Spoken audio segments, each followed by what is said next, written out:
Hello, everyone, and as always, a big welcome back to the Rebellious Noise Pro Wrestling channel. My name is Scott, and we are here for the build-up show for Saturday night's main event. It's the first one of 2026. It's the first big show, really, of 2026. It's not quite a PLE, but it sort of feels like it, right, when we get these Saturday night main event specials. So we'll be breaking down the card, of course, and we'll be having more members of the Rebellious Noise team joining me throughout the stream as well. Before we do that, let's throw it over to the intro. Welcome to the Rebellious Noise Pro Wrestling channel.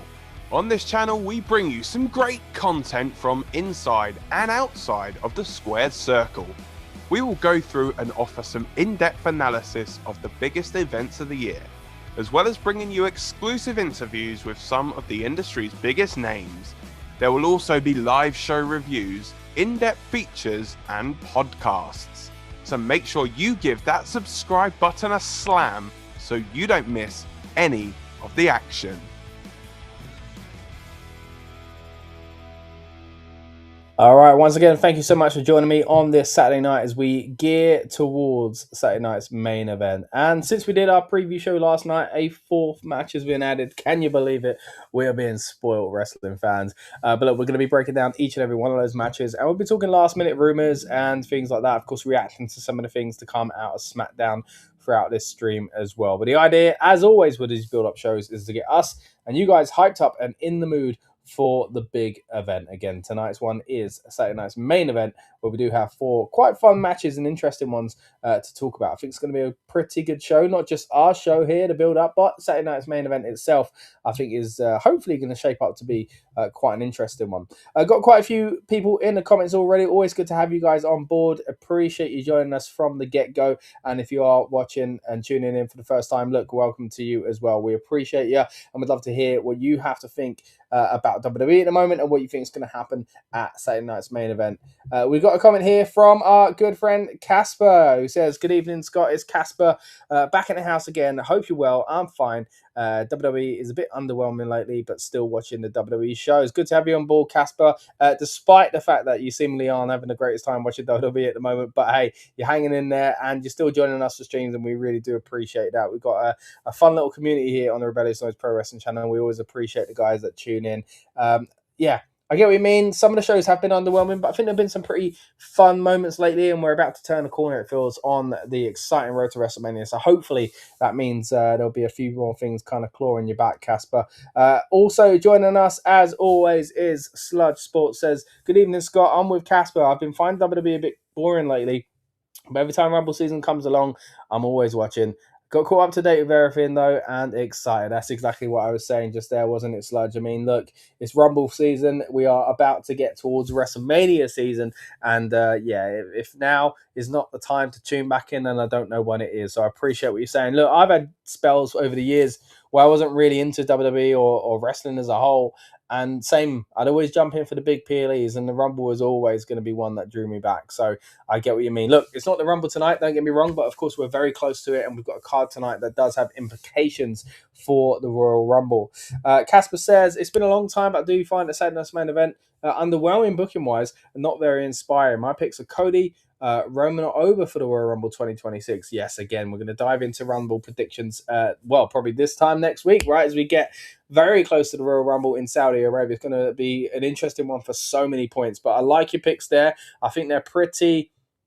I like him because Cody, they're all interesting stories, even if I don't agree with them, or even if I wouldn't predict them. I mean, Cody, could he do it, get the three-peat? Roman, it'd be interesting to see how people react to Roman doing it. Years back, famously got bad reaction. Obafemi feels a bit too new, but look, when Lucas joins us later on in the stream, I'm sure we'll be backing you up there. He's a big, big fan of Obafemi's work as well. Again, we'll dive into the card in just a bit, guys, but keep your comments coming. Sludge also says, "I sent in the same thing I did last year for the Rumble. My other X account got banned, but I made a 30-man entrant list and events and entrants. Everything went into more detail." Oh, yeah, I remember last year you gave us your kind of rundown of who you thought was coming out where and all that kind of fun stuff. Brilliant. Yeah, we'll try and... if you've sent it over already, buddy, we'll try and get it on the screen for the Rumble stream as well. Appreciate that. Casper says, "Could we get Chris Jericho or Powerhouse Hobbs in the Rumble at 2026? Thoughts on Brock Lesnar in the Rumble as well?" Yeah, I don't know. Brock probably will show up because he's is due to show up again in this season. Powerhouse Hobbs, Chris Jericho, look, they're two big names, kind of rumors going around them a lot lately around WWE, and it looks like they're both in WWE and they're going to be shot very soon. So, I wouldn't be surprised if we saw them at the Rumble next week. AJ Lee to win the Women's Royal Rumble. That's a big call there, Casper. Big call. And I see you still playing away in WWE 2K25. I didn't watch the trailer, but they released an Attitude Era thing, right? That's the way to try. Talk about clawing someone back. I haven't watched what do you call it? I haven't watched. I haven't played a WWE game, as many of you know, in many years. But look, the Attitude Era, that's always going to try and claw me back. Sludge, giving some love for my rugby shirt. Appreciate it, buddy. Yes, I quite like this as well. So, one of the early training shirts when England got the Umbro deal, I thought it was quite nice. I actually got the red one and the white one, But anyway, Casper's not going to be watching Saturday night's main event live, but we'll be watching tomorrow with his brother. Great. Thanks for tuning in. Either way, mate, I appreciate that. I'm a little bit like you. I'm not going to be watching live myself tonight. I'm going to try and catch up tomorrow. I've got a lot of work going on tomorrow, so busy day for me. But look, let's get into the card. Let's talk about what we're going to see at Saturday night's main event. We've already talked a little bit of Rumble there, and of course, they're going to be interwoven. The Rumble is very close, of course. But let's talk about the card itself. Now, the big match that I want to first mention is, of course, Cody Rhodes versus Jacob Fatu. Now, we saw a really cool segment between the two of these, which actually gave a lot more life to the match, I felt, on Friday Night SmackDown, and a lot more kind of, quite an interesting point, I guess, what do you call it? Interesting depiction, I should say, of Jacob Fatu's character. I really thought it was something that needed to be done because this is a really strange match. And in a minute, I'm gonna play. Well, in a little bit, I should say, I'm gonna play my original predictions for these matches as well, and you'll see exactly what I'm talking about. But this one here was the match I was least looking forward to, and I can't say it's massively changed. I'm not gonna say it's the match I'm now suddenly most looking forward to, but I'm certainly looking forward to it, or intrigued at least a little bit more than I was before. I saw someone on X compare it to like almost a WrestleMania type build. I wouldn't go that far, but it was a very good promo between the two, and a great little segment. I mean, I say good promo. The best work really, of course, came. The highlight of it really would be Jacob Fatu. I thought he was really good in this, and it gave again another kind of dimension to his character, which I think was good because it kind of clears things up there as well. Now, another match we have on this show is the Fatal 4-Way match. Now, this is the one I'm most looking forward to. Of course, the Fatal 4-Way match is the number one contendership for the WWE Championship, and the winner of this will go to, not quite WrestleMania, but close enough, to the Royal Rumble, and maybe go on to WrestleMania as champion next week if they can defeat Drew McIntyre. Of course, we have Sami Zayn, Randy Orton, Damian Priest, and Trick Williams. So I'm looking forward to seeing what they do with this one. I think, again, it's the match I'm most looking forward to overall. Then we've got Rhea Ripley and Io Sky defending their women's tag team gold against Liv Morgan and Roxanne Perez, of course, of the Judgment Day. And most recently added, just last night, was AJ Styles versus Shinsuke Nakamura. So this is one I haven't even dove into just yet. Again, it's brand new. It's hot off the press. We didn't even get to predict this on last night's preview show. But we will go into that, and again, especially later on when Lucas joins us back on the channel as well. Now, a big story in WWE at the moment, of course, is the changing of the title. The reason why Cody Rhodes is facing Jacob Fatu in the first place is because he's no longer the champ, and Jacob Fatu cost him that title. And again, I really like what they did on SmackDown to kind of give Jacob, I guess, a bit of reasoning behind that. Or just highlight that he didn't need reasoning in the same time. But what I do now is throw over to mine and Lucas's reactions to that original surprise victory for Drew McIntyre, and again, all the kind of shenanigans surrounding it. So, just to recap what happened, obviously, at the end of the Three Nations of Hell match, we've obviously had Drew McIntyre about to escape the cage via the door, and he was stopped by a masked man who revealed himself to be none other than the returning Jacob Fatu. That's right, Jacob Fatu is back. Jacob Fatu and Drew do like a lot of brawling inside the cage, and Cody kind of pulls Jacob off of Drew, and he eats an attack. But what Cody doesn't realize going on behind him is that he's basically gifted the WWE Championship to Drew McIntyre as Drew climbs through the door and is the new undisputed WWE champion in absolute scenes. I mean, amazing. This is mental. This is mental, especially for that championship to change hands on television in this day and age. Obviously, outside the North America as well. I think that's a big thing in itself, and in the period that we're in, where in Rumble season, but we're not quite at the Rumble. It barely changes hands at the Rumble because of WrestleMania plans being kind of solidified, or at least getting close at the time. So it's crazy to see this happen here. Again, I'm over the moon about it because it has shaken things up, and I thought it was a really enjoyable match overall. Yeah. The Jacob Fatu thing, I saw some people online within the last hour or so speculating because there were rumors he was backstage. And I thought it was going to go one way. I thought he was going to come out and he was going to cost Drew McIntyre the match. And we'd all be pretty annoyed about that. But no, they've gone a different route. But like you say, it's unprecedented for them to pull a move like this. Yeah, I mean, I'm trying to think of the last time the championship changed hands on SmackDown. I think we're going back to pre-COVID. We've got to be. This is bonkers. It's absolutely bonkers. This has happened. And I think that this is only going to continue to solidify the fact that the WWE is now fully living up to its moniker of exploiting the world part of their product. They are making these shows bigger each time they come over to anywhere outside of North America, and it's now been proven they are not afraid to even change the top championship. Well, in all of wrestling, really. Let's be real.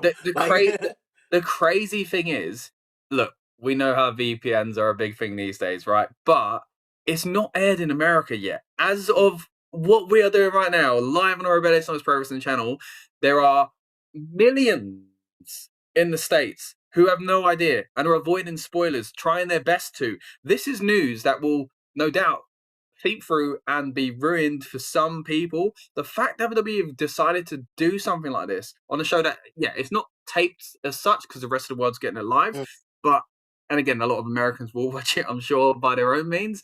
But the fact there are so many layers to why this is an interesting decision. Never mind the fact that Drew, I think, I was already annoyed going into this match, Lucas, because I was thinking he won't win and he'll lose a massive amount of credibility. There's only so many times you can kind of tease us with a certain wrestler. And that's not saying if, babyface or heel or anything like that, but anyone, and, we've seen it over the years so many times. Don't get me wrong, Drew's held a fair few top spots himself over the years, but it felt like he would maybe start to lose credibility. But, I mean, that alone, the Drew McIntyre factor here is, I think, an hour's podcast, let alone, again, all these kind of things that come with it as well. Let's get to a few of these comments here. Aiden's in the house. Always good to see you. And as predicted, Aiden is very happy with the fact that Drew McIntyre walks away as... He's been wanting that for quite some time, hasn't he, I think? Exactly that. WWE champion here. Aiden says, lost his mind that he and his mum were screaming when Drew McIntyre picked up the victory. Actually wants to cry, and he's really glad that, of course, Scotland has a world champion again. Look, I'm pleased for you, mate. I'm really pleased with Drew McIntyre and all Drew McIntyre fans, all wrestling fans, because I think this really does shake things up, within the WWE as a whole. We'll get to the rest of SmackDown because it was an interesting show on its own. But this decision, Lucas, is massive.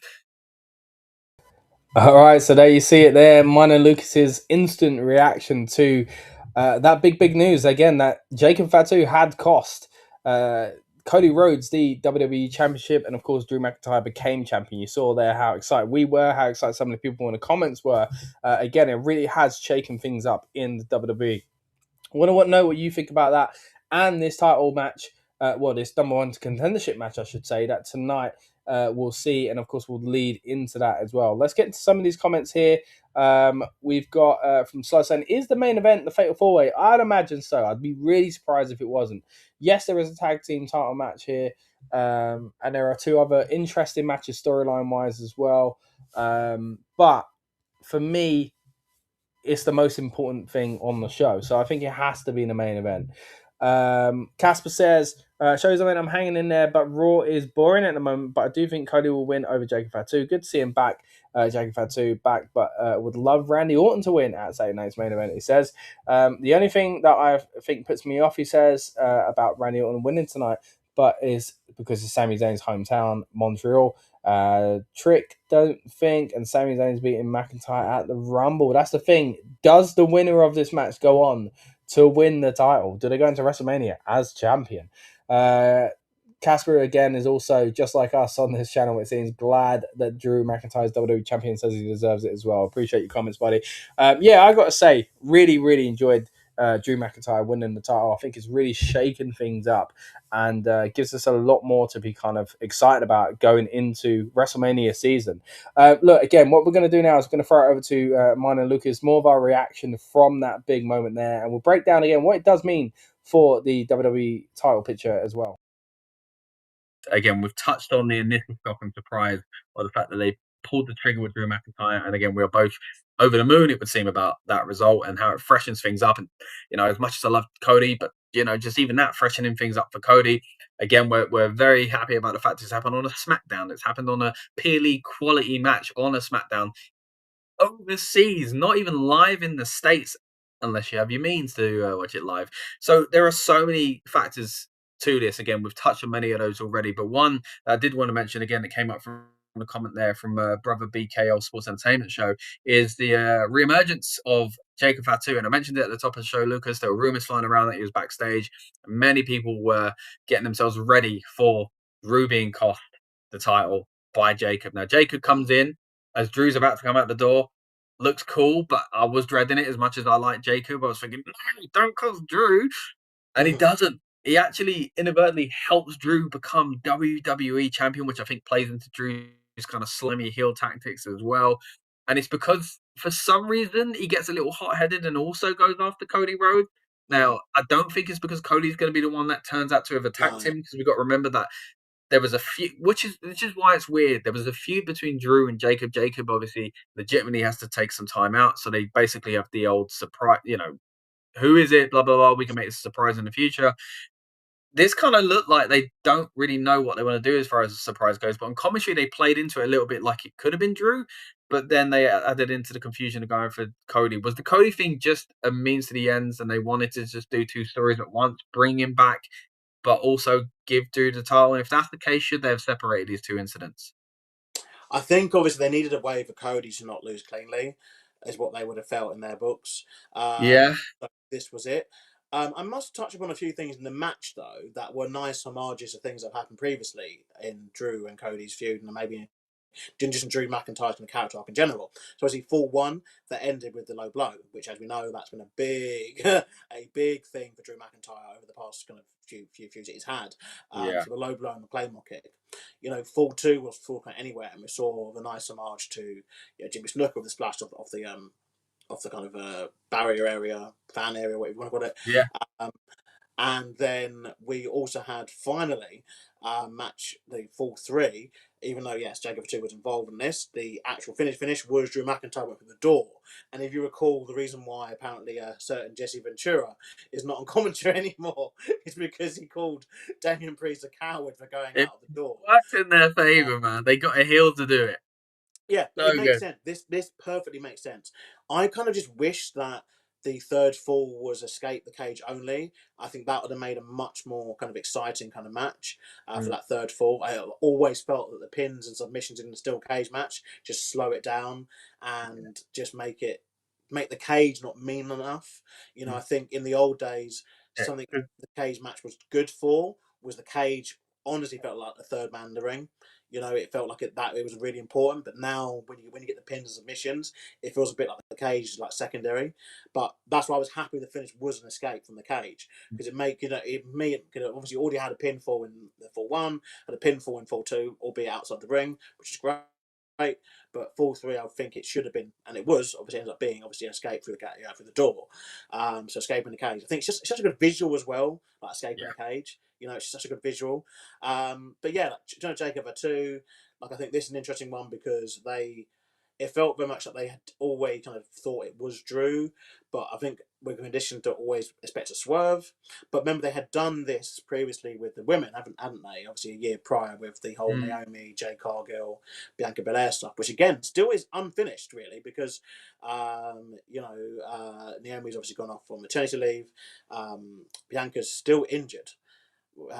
Still injured, and Jade Cargill has obviously turned herself. So I just thought that might be an arc that we never go back to.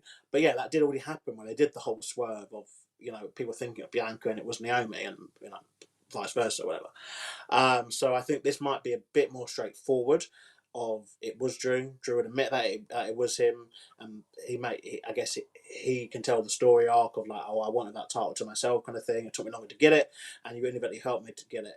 But all of a sudden, the SmackDown main event scene is looking pretty impressive after months of it not.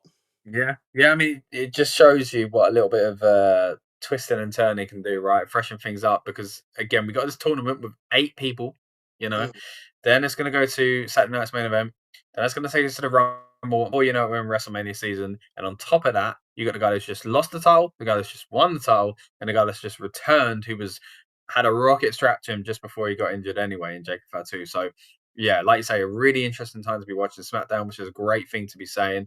I completely agree with you with the way the falls were done as well. I think it's interesting when it comes to cages. I think it depends on maybe how old you are or when you watch wrestling, because I'm the same as you. I grew up feeling like the cage, the visual, like it felt like it mattered. If you pinned in the middle of the ring, it used to bug me. I was like, why are we in a cage? Like, especially when they didn't use, when they moved away from some of the hardcore aspects. If you weren't going to do that, at least use it as a prop a little bit more as far as the finish goes. And they didn't. But then if you go to like Jesse Ventura's kind of view of it, it was like escaping the cage is a bad thing. Like that's the counter. So it's really interesting how people view the cage match. But I personally, again, align with you. And I like the way they used it here, the visual. I also really like the order of who won what fall. Obviously, there's always going to get to a third. We know how these things go, but I liked who won which fall as far as the stipulation goes. That the clean babyface had to do it dirty and do all the hardcore stuff, and he won the falls count anyway. And he did some pretty heelish tactics to do it, which I think really helps Cody's case because fans are starting to turn against him in a certain way. Then you've got the bad guy. Yes, he did it in a bad guy way, but he won the clean. The cleaner match with a dirty finish. I thought it was fantastic, as you say, to use the low blow in there as well. So very, very good booking, in my opinion, from WWE there. Going back to Jacob Fatu, I think you're right. I think it doesn't all have to be a mystery, right? They don't all have to be a swerve. So I think it probably just makes sense to make it Drew. And as you say, it probably was just a way to kind of make, things a little bit messy for Cody to kind of get him out of it as well. But look, where Cody goes from here is interesting. As you say, SmackDown title picture is crazy now. We've also got Cody Rhodes and Roman Reigns lurking in the background as a possible WrestleMania match as well. Maybe involves the title, maybe doesn't. And we've got the Royal Rumble winners to kind of factor into this as well, Lucas. So it's a crazy. And you've still got Obafemi to debut. And still Obafemi, who could become world champion at WrestleMania as well. Look, there's so much to get into. And again, a lot of this will twist and turn by the time we get to the Royal Rumble. And as we mentioned, well, there you go. Again, those are mine and Lucas's original kind of feelings and thoughts on Drew McIntyre winning. And again, what that means for the SmackDown title picture. Look, we're going to see more of that tonight with a Fatal 4-Way. We'll get a bit of clarity there as well. But I think it has shaken things up. I know we've had a bit of a conversation tonight about some of the weekly shows being a little bit weak and not kind of gripping us as much. But I do think that SmackDown in particular, and some of the moments we've seen on both Raw and SmackDown lately have been quite good. But look, I appreciate it's a slug to watch. It's 3 hours is way too much for me. Bringing it back to Saturday night's main event, though, Casper says, thoughts on AJ Styles versus Shinsuke Nakamura tonight? I don't think AJ loses at the Royal Rumble to Gunther, but AJ retiring early is a bit silly, in my opinion. Gunther, I don't want him to lose. Yeah, I don't think he'll retire at the Rumble. I think, again, we'll dive into this. Maybe this time next week I'll be a bit nervous, and I'll say, maybe he is. But at the moment, yeah, I mean, tonight I'm looking forward to Nakamura versus AJ. I don't know what kind of match we're going to get because they famously didn't have the match that we all wanted years back at WrestleMania, so I don't think we're finally going to get the Wrestle Kingdom type match announced the day before and then on Saturday night's main event. Maybe we'll, because in some sense, because AJ, this is AJ's retirement tour. Whether it lasts a week or whether it lasts a whole year like it did for John Cena, we don't know. But this is a good opportunity for him and Nakamura, so hopefully it'll be entertaining either way. As Gunther says, I don't want AJ Gunther to lose to AJ as Royal Rumble, but his record in WWE comes across as unbeaten WWE singles. I mean, he's got a great record, hasn't he? And look, he's built into his character now that he's retiring people, and I do think it's been quite fun seeing the way he's seeing him have a bit of fun with it. Basically, I think it's been pretty good as well. But yeah, what are your thoughts, guys? Let me know what you think of the card overall, and again of AJ Styles versus Nakamura. Do you like that addition to the card, and do you think it's going to be a prominent match? Is it going to get... That's what I'm not sure about, because it's such a short show as far as matches on the card that it could be long, but I reckon it probably isn't going to be, just by the way the last few Saturday night's main events have gone. They've been pretty short affairs in themselves anyway. At the moment, guys, you are tuned in to the Rebellious Noise Pro Wrestling channel and the build-up show for Saturday night's main event. But we also like to come to you live on a Friday before a PLE and kick off the weekend of a PLE. Now, of course, this is not technically a PLE, but it's still a big show. So therefore, last night we had Friday night's big preview, and that's where I gave my initial thoughts on the card. Again, at the time of recording, there was no AJ Styles versus Nakamura announced, but here are my original predictions for Saturday night's main event. Look, I'm going to be lurking in the background, guys. I'm still here with you.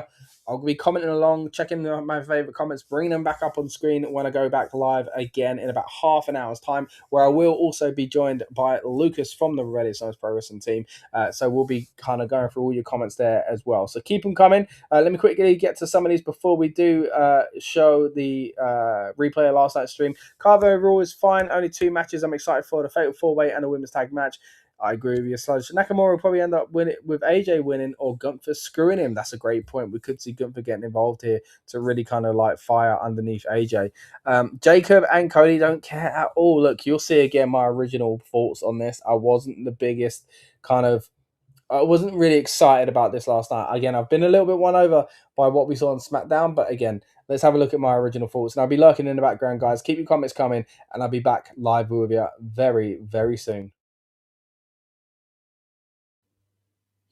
Hello and welcome everyone to the Rebellious Noise Pro Wrestling channel. My name is Scott and we are back here with another Friday night's big preview for a Saturday night's main event. We're going to break down the card. It's not a big one at the moment, but we're going to be talking about the matches in depth. We'll be talking rumors. We're going to be talking kind of possible surprises and how that may shape up road to WrestleMania. But before that, of course, we've got the Royal Rumble as well. We're going to be talking all about that right after this.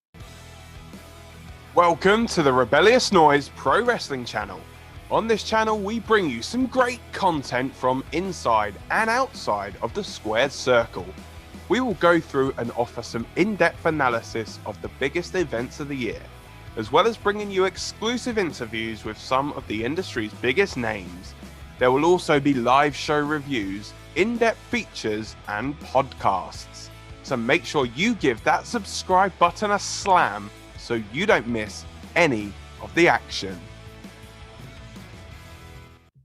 All right, so once again, thank you so much for joining me this time round. And for those that have been here before, this is, again, Friday night's big preview where we do exactly that, preview the big show this weekend, of course, which is Saturday night's main event. I say big show, there's not a lot going on as far as the amount of matches, but still some big matches to break down. And again, ones that have implications for the road to WrestleMania and of course the Royal Rumble, which is only a week away. Look, we're going to be back doing a build-up show for Saturday night's main event. But before we do, thought we'd jump on and do our Friday night's big preview as well. Of course, we're a few hours away from SmackDown, so if you're watching this on demand, SmackDown hasn't happened in my timeline. So apologies if any major news has broke since this is being recorded and you watching it. But for those joining live, hey, welcome in. Let me know what you think is going to happen this weekend, and let me know what you're most looking forward to as well. Always great to have your thoughts and opinions on this as well. We've got a few of you in the chat already. Kieran's here. How you doing, buddy? Hope you are doing well. Sludge is in the house as well, says hello. And Kieran also says, want to see the photos I got from SmackDown. Oh, that'd be cool, buddy. Yeah, so yeah, send them over. RM Pro Wrestling on X, and we'll have a little look at those, or Instagram if you are on there at RM Pro Wrestling. And again, anyone that wants to follow us on those socials as well. But look, you're here on the YouTube, or you may be joining us on Twitch tonight. But again, either way, we appreciate you. And what we're going to do now is dive into the card itself. And as I mentioned at the top of the show, forgive me, it's not a big card at the moment. Again, at time of recording, there are only 3 matches on this card. But I do think there are important matches, again, when it comes to the landscape of WWE and what we might see going forward. So there's so much to dive into, even though the card is quite minimal. It's crazy, really. You know, we talked for months, well, years now on this channel about the 5-match card. Now, sometimes they even toy around with 4 matches. At the moment, we don't even have that. So let's see what happens. Maybe on SmackDown, we'll get some more matches made again. But it feels like they are making these Saturday night's main events smaller and smaller. I don't even know how many they've got planned after this. Of course, the Peacock deal has ended in the form that it was before, at least. You know, it's continued as far as, you know, they're part of NBC, and it's this NBC shows, you know, historically Saturday night's main event anyway. So it's nice for it to continue in that form, but I don't know if this was a kind of a deal that's going to go on much longer. You guys watching live in the comments, whether on demand as well, maybe you'll know.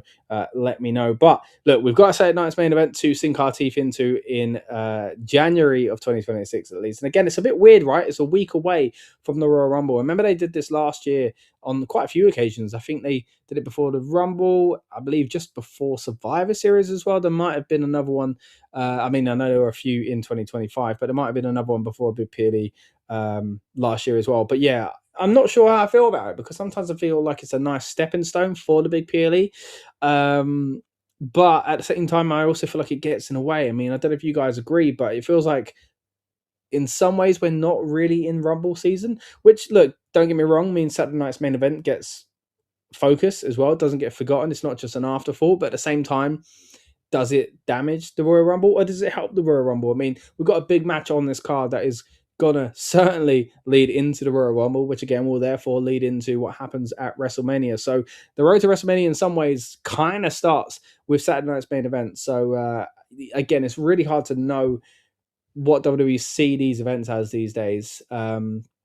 Part of me likes the format they've got. Part of me thinks it needs a little bit tweaking. But either way, look, we've got a fun show to break down as well. Kieran, I see you said your X isn't working at the moment, but you're trying to send them over later. No problem, buddy. Again, or Instagram at RM Pro Wrestling. Probably easier inbox-wise on X. But good, yeah, be great to see your SmackDown pictures. Hopefully, if you get them through by the time of the build-up show, we might be able to share some of those on tomorrow's stream. Or if you're watching on Saturday, you might be seeing this on that stream, because we do replay this on the beginning, or the earlier part, I should say, of the build-up show. What's the build-up show, I hear you ask? The build-up show is what we do on the night of a PLE. Again, we're here at the moment for Friday night's big preview to get you in the mood for the big weekend. But on the night of a PLE, and of course, don't get me wrong, I know technically speaking, Saturday night's main event isn't a PLE, but it kind of sort of is, right? On nights of PLEs, or special events at least, we do build-up shows as well. And the build-up show is where we get you guys and us hyped up and in the mood for the big PLE, just hours away from it as well. So if you haven't already, subscribe, and you'll get that link in your notifications if you press the little bell as well. So stay tuned for that. But basically, we talk last-minute rumors. We kind of get other members of the Rebellious Noise panel on, and of course we always try and get some other friends from the wrestling media world as well. So if that sounds like your cup of tea, then join us on Saturday night. But hey, look, we're here for a Friday night's big preview first of all, and let's preview the show itself. Let's talk a little bit about that card. Again, it's not a big one, Don't get me wrong, but again, it's one that may have major implications for WrestleMania, or at least the near future, of course, with the Royal Rumble. First of all, though, we can talk about the women's tag team match here. We've got Rhea Ripley and Io Sky versus Liv Morgan and Roxanne Perez. Now, this match here, of course, is really picked up in recent weeks. Rhiyo is the name they're going by now, which is always a bit confusing because it makes me think of the women's wrestler in AEW before. Very similar name, basically, Rhyo. Anyway, you get what I'm saying, right? I hope you get what I'm saying. Anyway, this, of course, is for the tag team titles of the women's division. You've got the champions in Rhyo, not Rhyo. That's the other one. Defending up against two women from the Judgment Day, of course, Liv Morgan and Roxanne Perez. Now, both of those have held tag team gold before, representing the Judgment Day, but not together. Both of them have held them with Raquel Rodriguez. Now, she herself is busy looking for singles gold at the moment, and that could play into what is going on here. I mean, it feels a little bit strange to me, guys. I don't know if you agree, but I'm not quite sure what Liv Morgan's game is here, and I don't think we're going to find out on Saturday night's main event, but it feels like something is going on here with Liv Morgan and the Judgment Day. She was very, very, I guess, positive for these other girls in the group. So Roxanne and Raquel, of course, she was again teaming with Raquel before. She wanted Roxanne. She didn't want Roxanne in before. She goes away, comes back, Roxanne's there, fine. So I think that's going to bubble under the surface for a little bit more before it explodes. But it seemed like she was trying to get them to go back after the gold, even though she was the kind of rightful owner because she had the title with Raquel before she got injured, as I say. So it was a bit strange when they took Raquel completely out of it and they put Roxanne back in it. I guess it's not strange in the sense that the one that she might have a problem with is the one that she's working closely with now. So if there's going to be a turn, it'll be impactful in that sense. But at the same time, yeah, it was weird. It was like she was pushing the other two and she was going to do the solo run, but no, it isn't the case anymore. She's now very much involved in the tag team division and again, going after the tag team championships. Now, as I say, they're going up against a formidable team in themselves. Look, it's Rhea Ripley and Io Sky, a great duo, great individuals, of course, two of the best wrestlers in the entire world as a team. Quite fun as well. I think what they've been doing over the past few months has worked quite well, especially with the Asuka and Kairi Sane storyline and Rhea Ripley kind of pulling Io away from their grasp, essentially. Nice little friendship, or maybe more. I've said this time and time again on this channel. There is definitely something more, in my opinion, but they're just not saying it on air. Let me know if you're kind of feeling that as well. But yeah, I felt like it since the very start of this storyline. And it definitely recent weeks, I felt even more that way. But anyway, they're tag team champions, maybe more, maybe not. Either way, again, I think this is going to be an interesting match because it might play into, again, these issues that the Judgment Day see themselves in. Now, it's not just these two, of course, as far as the women. You've also got, the third woman in that, but you've also got the men's side of things where Finn looks a little bit annoyed as well. Of course, recently in Belfast, he went up against WWE World Heavyweight Champion CM Punk. Didn't quite pick up the victory as expected, to be honest, but still a pretty decent showing and a lot of respect shown by CM Punk at the very end. Now, you could say that's because it was on the island of Ireland and it was all about him, but he came out in the babyface music, and again, you could say it was because of that as well, but I think there's something in that. You know, he was backstage. I think it was Liv again who was basically saying, like, what are you going to do, Finn? You know, we're going to have tag team gold. What are you going to do? And he was kind of like, you know, you'll see almost. I don't know if he said something like that or if it was just in his look, but I remember feeling that was kind of what he was conveying at least. Look, he didn't win the title, but there's something going on there, surely. You know, it looks like Finn might be breaking away from the Judgment Day as well. So, which is a shame. I really enjoy Judgment Day, even, you know, the fact that it's nothing like the original Judgment Day or even version 2 of the Judgment Day. This is definitely the third kind of side of the Judgment Day, which I'm still enjoying, by the way, you know. So, it'd be interesting to see where they go with this and if they do split the team up. But it does kind of lean into this match a little bit here because if it's now, then yeah, clearly the girls from the Judgment Day are not picking up the gold. If it's not now, then they could pick up the gold and they could break further down the line. So this is actually quite a tough one for me to predict. I mean, I want to go with Rhea and Io because they're not, you know, they haven't held the titles for long. And I think there's more story to tell here. But at the same time, I feel like WWE are going to be tempted to put Rhea Ripley at least in a singles match at WrestleMania. And I don't think they should. I don't think they should shoehorn it in. I think what they've got here with Rhiyo and Rhea together is quite good. So I think they should run with that, and maybe that maybe this feud continues towards WrestleMania or something like that, and maybe that's where the split happens between the Judgment Day. I don't know, but I don't think it's necessary to split either team up just yet. I think both will inevitably be split up. It's just which one's going to happen first. It's not going to be Rhea and Io just yet.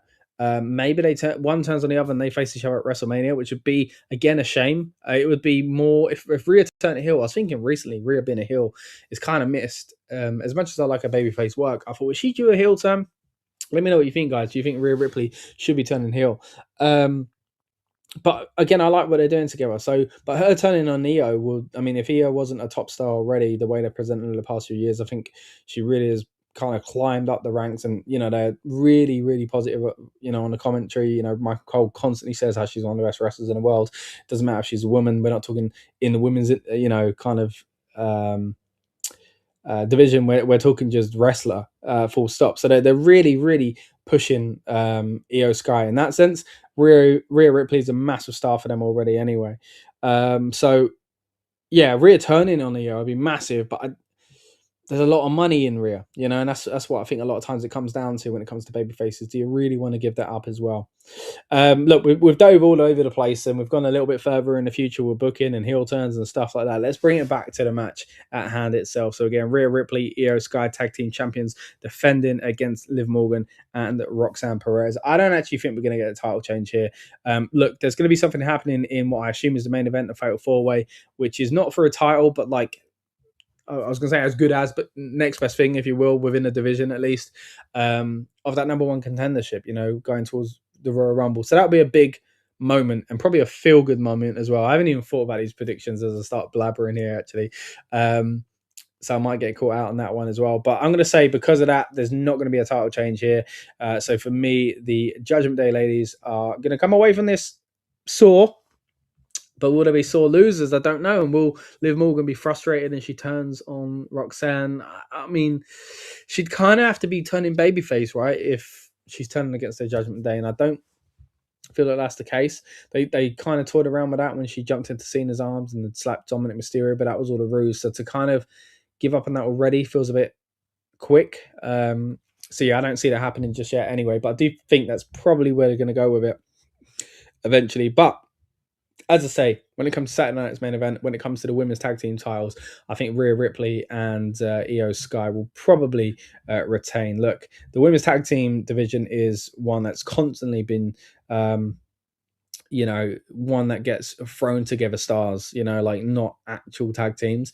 But a lot of times they do end up working quite well. So, and again, there's an interesting story being told here. You could argue the same thing with the Judgment Day, but at least they're as stable. And, maybe going to be splitting up. But at the moment, I'm liking what they're doing anyway. So let's see what happens with this one. But hey, I want to know what you guys are most looking forward to on this event. Is the Women's Tag Team Championship match one of the most exciting matches? To say one of the most exciting, there's only a few options for you. But is it one of the matches you're most looking forward to? To me, it is. It's the second most. Number one, we'll talk about at the end. And number three, I should say, we'll move on to in just a moment, which is crazy to say because it is a mega star. And I'm not talking LA Knight, no, because it's not him in this match. It is, of course, Cody Rhodes and Jacob Fatu. Now, this is a very strange match, guys, because look, we've got babyface Cody Rhodes and kind of babyface still Jacob Fatu. Jacob Fatu, of course, returned a few weeks back.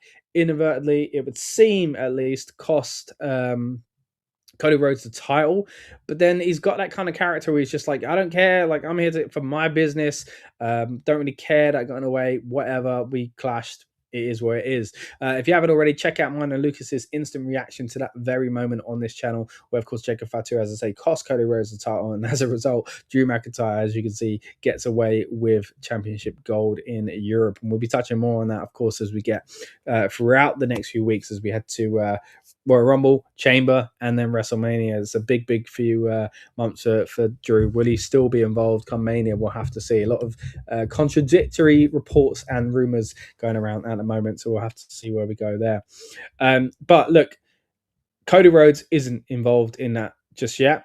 And he's got a little bit of a side quest. And as I say, it is to go after the man who technically cost him, and that's Jacob Fatu. Now, in some ways, I like it because we're moving Cody away from the main event. And that's not a diss to Cody, but like it freshens things up, essentially. It doesn't need to be in the title match all the time. Doesn't be number one contendership all the time. But you'd imagine he's going to get back there pretty soon. So look, we'll take it while we got it. And yeah.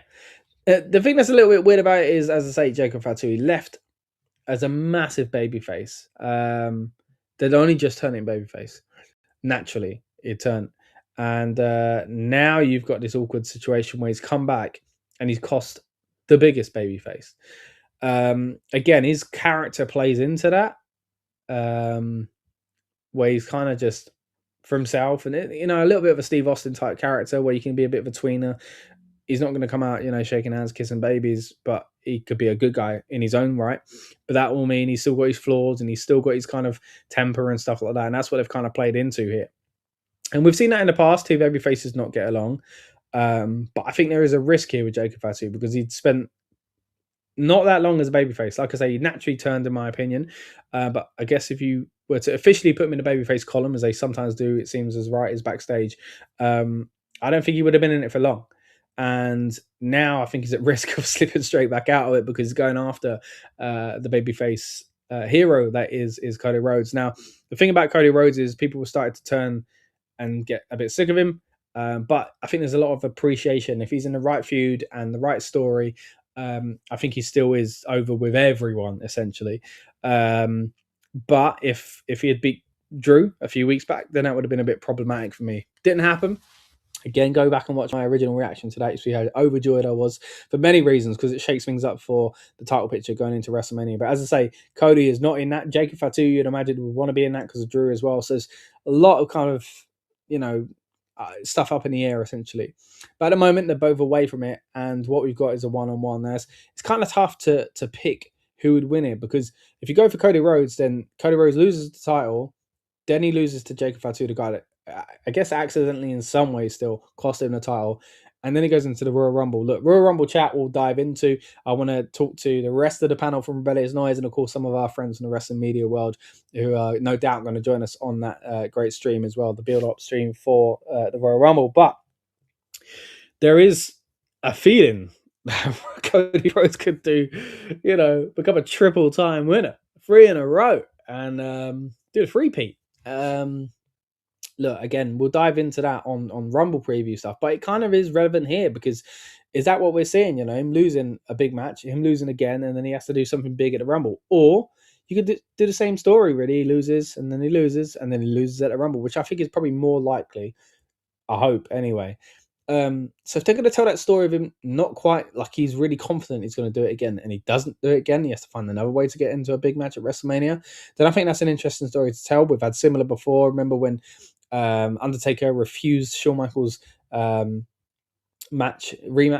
for WrestleMania 26 from 25, and at the time Taker was the champ, and Shawn thought, well, if I win the Rumble, then I'm going to get to face Taker. Shawn gets eliminated, and then Shawn costs Taker that title, so that Taker's angry enough, which was brilliant. Mwah! Storytelling as if the matches themselves weren't enough. But yeah, we could get something here where someone's desperate to win a Rumble, or maybe too cocky, in Cody Rhodes, and doesn't do it. So to set that up, maybe you go into it with like, he's just lost 2 big matches. Can he do it? But he's still overly confident, and then after that says, look, I was on a losing streak. What was I thinking? So maybe that's the story they tell here. Because again, I do think it ties into the Rumble a little bit. Maybe they take each other out at the Rumble as well, and we continue this feud. But if the Rumble wasn't happening, I'd say Cody Rhodes is winning. Cody Rhodes doesn't lose the title and then lose the match straight after that, in my opinion. But the Rumble really does kind of put a little bit of a fork in the road and make it a little bit tricky as far as kind of which turning we take on this road to WrestleMania. So, you know what? I'm going to knuckle down and I'm going to say Jacob Fatu because I think he needs to look strong as well coming back, to be fair. You could argue that. But at the same time, beating the hero, costing the hero and beating the hero, unless they shake hands at the end of it to show he's still a good guy, he didn't mean it. I don't know. Do they do that? I'm really not sure. But I'm gonna go Jacob Fatu. I'm gonna say Jacob Fatu is gonna win it, and they're gonna tell this story with Cody, so that Jacob looks strong. But maybe because maybe they just give up on the Jacob Fatu babyface thing. Maybe they just go back to him being a heel, and then eventually turns back naturally again. But it's crazy because they built up so much momentum with him last time, and then of course he went away, and it's people are excited to see him back. Don't get me wrong, but it's not the story I think you'd expect to tell. It's the kind of character you can tell it with. Don't get me wrong. Him being so blindsided, blinded by his rage that he kind of costs Cody because, I don't care about Cody. I'm here for my business. I get that. That works with Jacob Fatu's character, but I'll be at risk. We'll have to see. That is, again, sadly, the match I'm probably least looking forward to, even though it come out of one of the, I was going to say best moments of the year. We've only just started the year, but best moments in recent months at least. Drew McIntyre winning the title, but and look, two big stars. You look at the graphic. This is a big match, but it's just, okay. So I hope the story they tell is an interesting one, and it isn't just a one and done to kind of get them away from the title picture before just shoving them back in anyway. Let's move on to something that really heavily does involve the title, though, and of course that is the number one contendership for the WWE Undisputed title. Don't know why they're still calling it Undisputed, because there is a dispute now because there is a World Heavyweight Championship, but hey, that's a rant for another day. But main event surely is the Fatal 4-Way. Now this one's really, really interesting because there are several stories here you could tell. And again, it depends on, is this a Royal Rumble one and done, or is this a Royal Rumble the person doesn't win and tries to go further and something happens at the Chamber or WrestleMania? Is this the person does win and they are the person walking into WrestleMania as champion? So let's start from WrestleMania and let's work backwards. If we could see any of these guys going into WrestleMania as WWE champion. Now, the first one we're going to tick off the list there is Tricky. Now, I'm loving what Trick Williams is doing, but look, let's be honest, he's not going to be going into as champion. I'm not saying he might not win this match. Well, I probably will say that, but I'm not saying that at the moment. I'm just talking about whether or not they could walk into WWE WrestleMania as champ. Trick Williams is not going to do that. Damian Priest is not going to do that. Sami Zayn might do that, and Randy Orton might do that. So if we work from WrestleMania, there are only two possible winners here.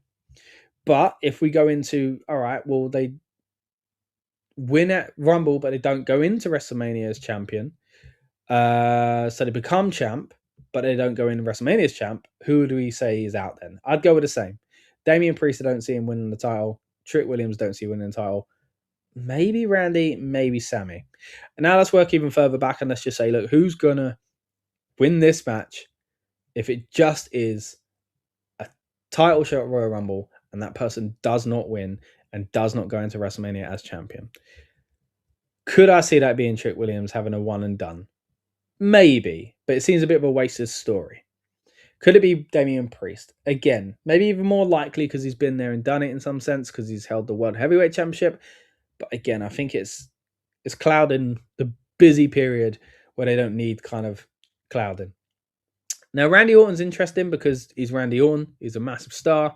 But it only really makes sense for me if it's a heel, which it is at the moment, Drew McIntyre, or Cody Rhodes. And it only makes sense if he turns on Cody Rhodes. And that doesn't seem necessary at the moment. Although he's continually said, I'm coming after the title. We're mates, but I'm coming after it. So, when he does turn, it'll be, I told you, mate. But now he ain't even got the belt on Cody. So that really only leaves me with one person. And that is the person I want to win this match. And that is Sami Zayn. Now, I want him to win it for many reasons, but ultimately I want him to become champion.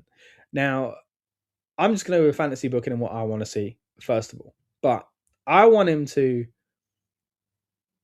best case scenario for me, right?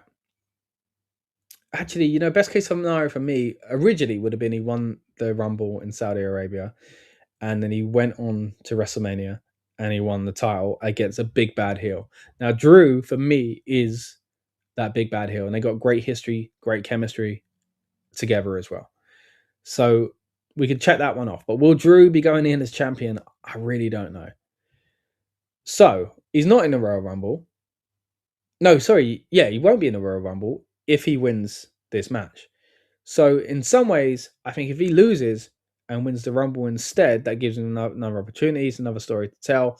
The story I originally thought they would tell months back when a few of us on this channel were debating whether or not Sami Zayn was going to become champion and what, you know, the Royal Rumble in Saudi Arabia could look like. So I'm in one mind thinking that. My other kind of way of thinking is that, look, he wins this match and therefore he has the title match in Saudi Arabia, but does he win? Now, if he wins, it's a massive moment, but it feels kind of wasted. I think the story for Sami Zayn is one of climbing and nearly doing it until he finally does it, and it's massive. And look, this story's been bubbling under the surface for a long, long time about whether or not he could be world champion. I still feel like maybe it should have happened at Chamber a few years ago in Montreal. And that's another big factor here as well, that this show, Saturday Night's Main Event, is in Montreal. I mean, look at that. For Sami Zayn, Montreal, Saudi Arabia, and then getting to WrestleMania. And then we got Chamber in between, of course. But of course, that is the road is mapped out beautifully for him as far as fan reactions. So I think he will win this. It'll be massive. That'll be his moment in Montreal. It'll feel like the Sami train is well and truly on its way. And then at the Rumble, he'll lose because I don't think Drew should be losing yet anyway. Then maybe he wins the Royal Rumble that same night, maybe, or he doesn't, and he finds his way back into a match at WrestleMania through the Elimination Chamber. I'd love it if Sami Zayn was a surprise entry in a Royal Rumble 1 after everybody thinking he'd lost his opportunity. The story there is that Drew says it's one and done, but we've only really got a week. If he wins this week, we've only got a week to say, it's your last chance. I ain't giving you another one. Maybe they even play into he's busy. He won't be in the Rumble. Or you've got that night where Drew stands over him victorious after cheating or something and says, that's it, you're done. You know, your dream's over. You won't be champ. And then he wins at Royal Rumble. But at the same time, do you need the big pop 3 times for Sami? Montreal, like as in the win. Does it need to be a win each time? Well, like Montreal, yes, he doesn't win at the Rumble, but he still wins something. He wins the Rumble, and then he wins at WrestleMania. Does he need all of them? I mean, there is some stepping back there, you know, but is it enough? You know, to set in and build for a few weeks where he thinks he's not going to do it, but then the Chamber, sort of again similar to the Shawn Michaels situation, maybe he finds his way back into the story around Chamber season. But that's my kind of thoughts on what I'd like to see go down. Again, a lot of that touches on Royal Rumble, and we will be diving into the Rumble further as we get closer to the Royal Rumble itself. But let me know what you think is going to happen at Saturday Night's Main Event. What are you most looking forward to at Saturday Night's Main Event as far as the matches that we've got announced so far? Again, if you're watching live, we appreciate you. We've only got 3 matches at the moment. If you're watching on demand, you might know of a 4th or maybe even a 5th. Who knows? And if I haven't covered that, apologies. I will cover it in depth, though, if anything else is announced on the build-up show. All right, and as if by magic, here we are on the build-up show to talk about the fact that there are now 4 matches announced. Again, Shinsuke Nakamura versus AJ Styles wasn't announced at the time of recording last night, but yeah, it is the 4th match added to the show.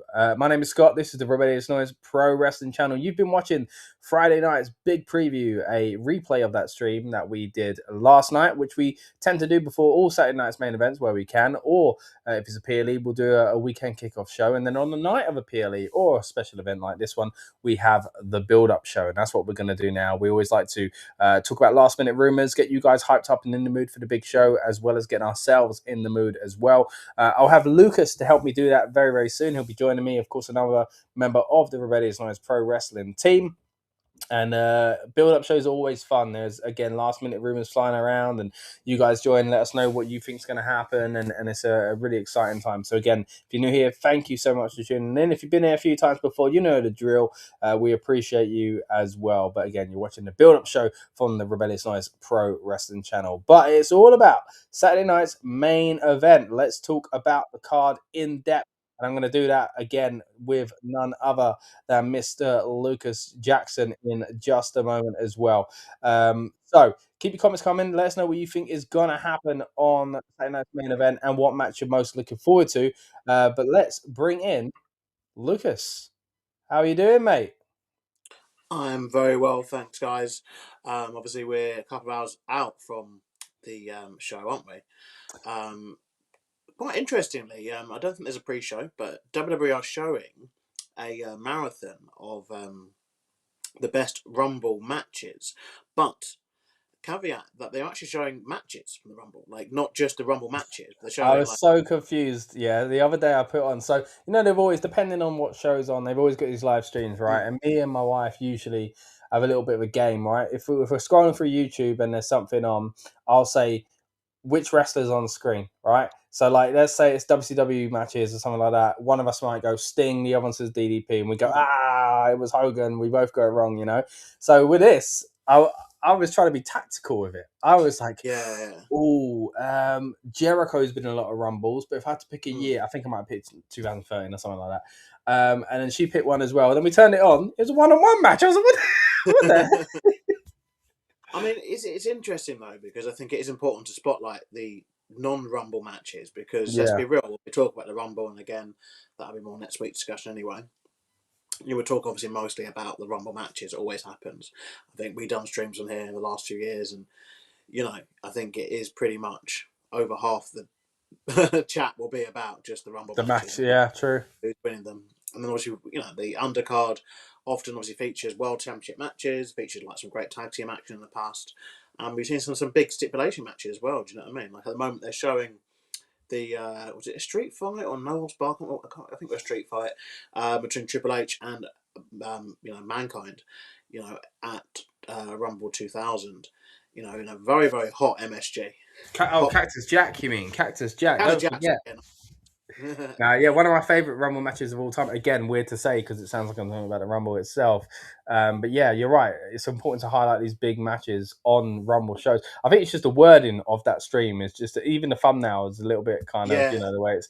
But look, they were showing a Rumble match. They showed last year's Rumble match. Oh, they did. Okay. Yeah, I tuned into towards the end of that. So maybe I don't know. It's just Rumble matches in general, like matches that have happened at the Rumble in general. I guess it's a difficulty where the title of the pay-per-view is also the title of the match. Yeah, like when they did have stuff like Survivor Series, so the match type. True. But obviously tonight we're talking about something like main event, which is a bit like almost like a pre-show. It seems it is. It's really weird, like, is it like I was saying on last night's Friday night's big preview? Is it kind of like when WWE themselves or Wrestle Kingdom, New Japan did Wrestle Kingdom Night 1 and 2, WWE with WrestleMania, or is it a bit like when AEW did All In and All Out?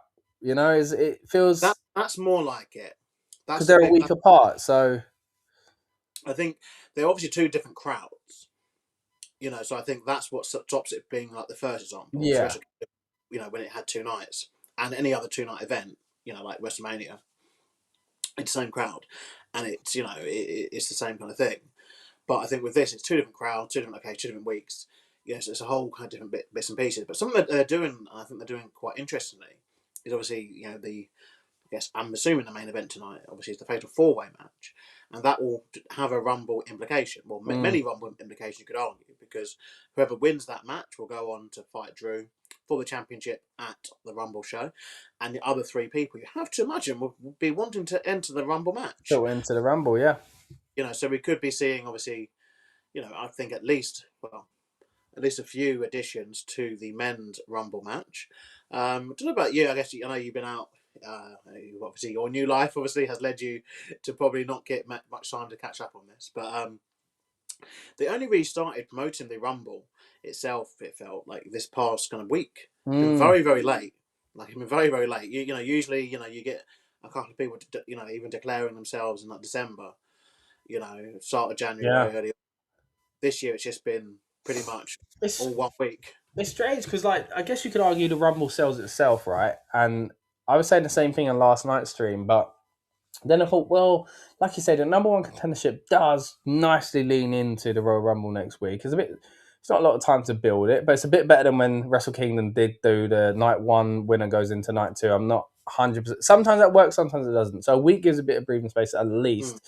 But like you say, it does mean that the Rumble doesn't get a lot of airtime almost. There's so much focus on Saturday night's main event. There are things getting prepared, like Gunther and AJ Styles, and now we've got a new match that kind of plays into that storyline as well, which I didn't get to predict. But do you think this format helps or hinders both Saturday night's main event and the PLE it's kind of proceeding? Like, do you think it's... Because I think I like it, but I'm not 100% sure it always works, but I'm not 100% sure it's terrible either. Like, I'm kind of in the middle about it. What do you feel? The thing is, like, back in the day, we'd get 6 matches or so at the Rumble anyway, and so we'd have got a lot of what we're getting tonight, we would have just got on one show. But obviously, because of how they do things, I mentioned it several times on the channel, they won't/can't do, all these extra matches on the Rumble show, particularly now that the Rumble is obviously 2 Rumbles. I think that the timing of these, which obviously it's annoying and frustrating because they are chosen obviously by NBC/Peacock, in the United States, and WWE have not much to say about them other than just obviously accepting a check.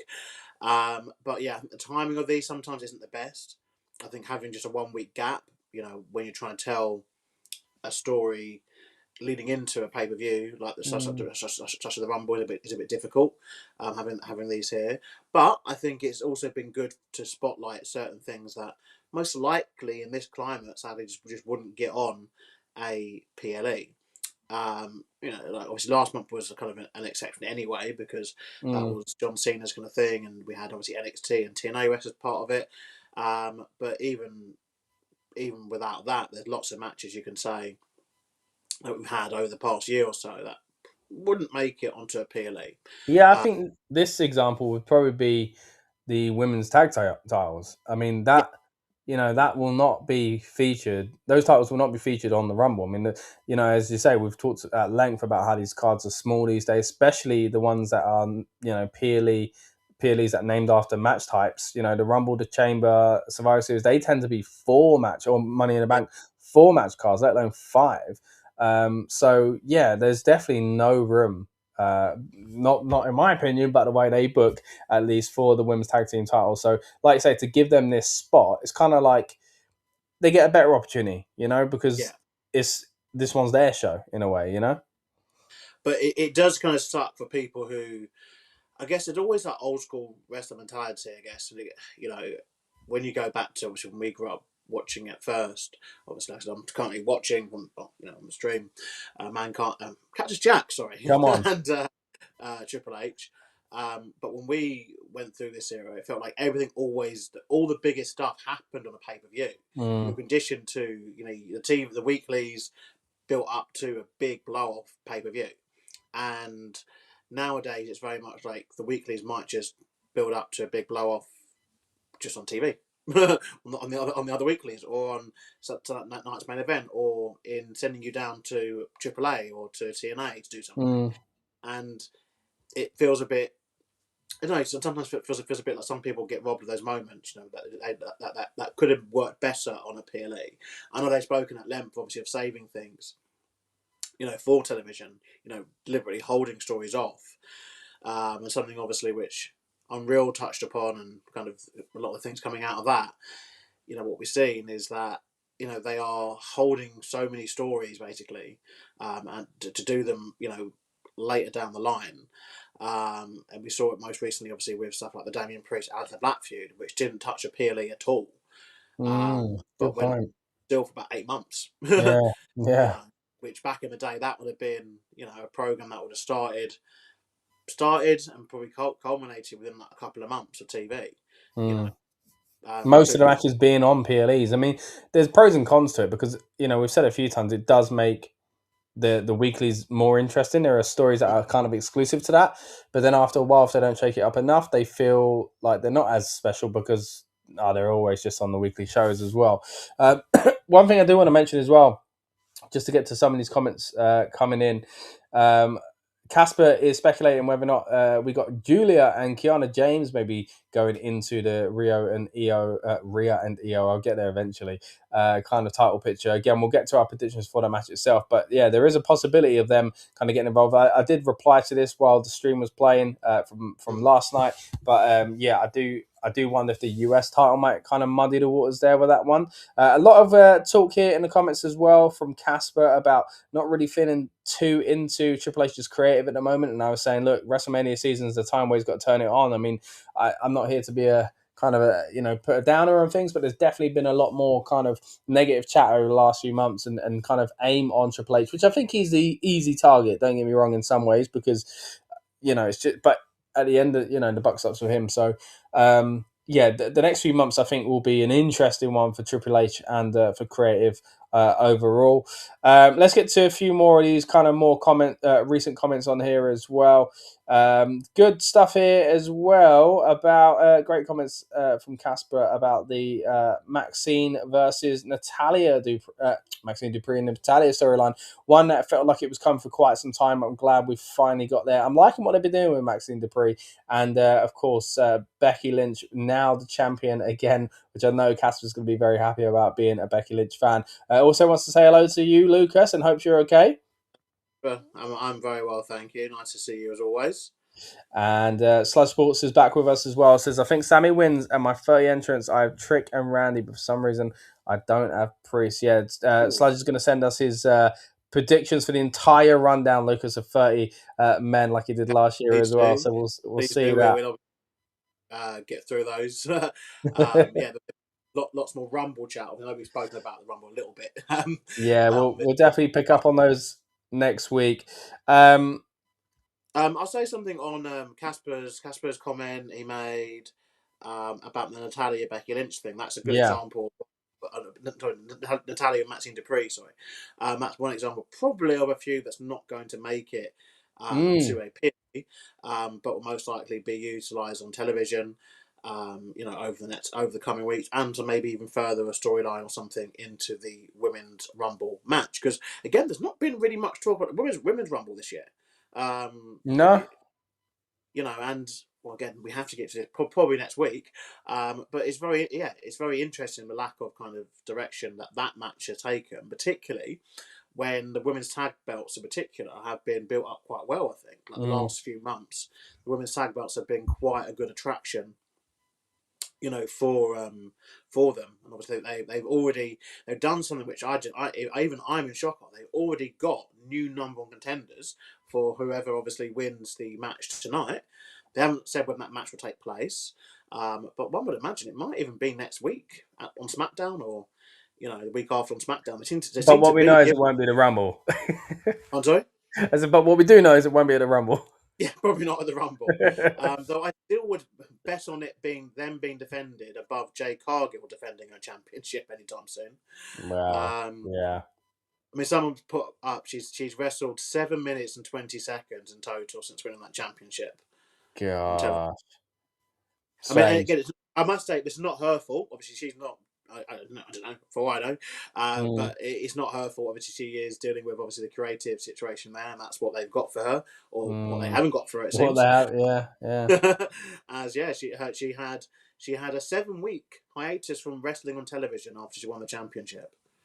Maybe there is something else going on, because that is so strange. Such a strange decision. And to be fair, they've done it a few times. They've pulled the trigger on title switches and then not done something with champions a few times. So very, very odd. I mean, again, going back to Casper's comment there about Becky Lynch, you would have seen, I had it up on screen just a moment ago, talking about, she's been around for a while now, but he says, a WWE about Becky would be dire, going forward. But he's holding out because he's a massive fan of Sol Ruka. We've got a lot of big stars in the making that can start stepping up. These kind of traditional kind of, the four horsewomen, if you will, they are kind of getting, I don't want to say the end of their careers, but they're not as fresh as they once were, and kind of, done quite a lot. So yeah, there's definitely room. And I think Bayley's a great example of this as well. She's been working really well with younger talent, of course, training younger talent as well.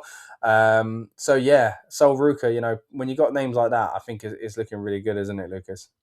Yeah, I think the women's division is very, very deep in WWE, and obviously they've got a system that links the main roster downwards to NXT, Evolve, got AAA. They've got several options, several different avenues. I think it's great. I think we've got to remember though that we haven't really seen this happen with the women before, in the sense of we have to remember that for multiple years the women weren't in the spots they are now in, Mm. for multiple multiple reasons, and we haven't had to see women um, leave the have a baby, leave the company, come back, have a career. We don't know what this looks like. We know what it looks like, we know what it looks like for the guys, like a lot. And we know that obviously we get the ones who go on and on for sometimes far too long. In the case of people like Ric Flair and Terry Funk, who wrestle those matches way past kind of any sort of age where they should be. But then, like you said, we've seen the Cena retirement tour recently. Looks like we're in the middle or start of like an AJ Styles one, depending on how next week goes. I guess it's either the start or the end of it. Yeah, it could be a week Um, long. but we've also seen, sadly, that people again talking about the match I'm watching at the moment. Triple H, sadly, didn't get a retirement match. Potentially, last actual thing he did in ring was getting spooked by fireballs and stuff in COVID in a match against Randy Orton.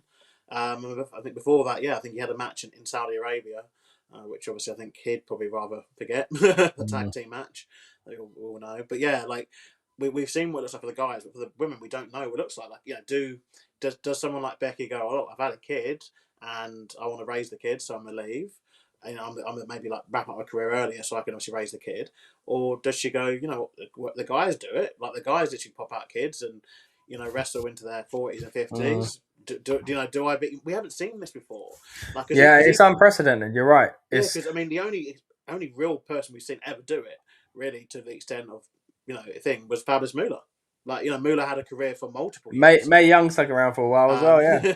Yeah. But we've not really seen this with the women before. Do you know what I mean? Like, what does a mid 40s, late 40s female wrestler, kind of look like? Who's been doing it for 20 years. I mean, the closest we've got at the moment, of course, is when we get returns from Trish and Lita, and people from that generation. Also Trish, because she's been in back in storylines, she turned heel and stuff like that.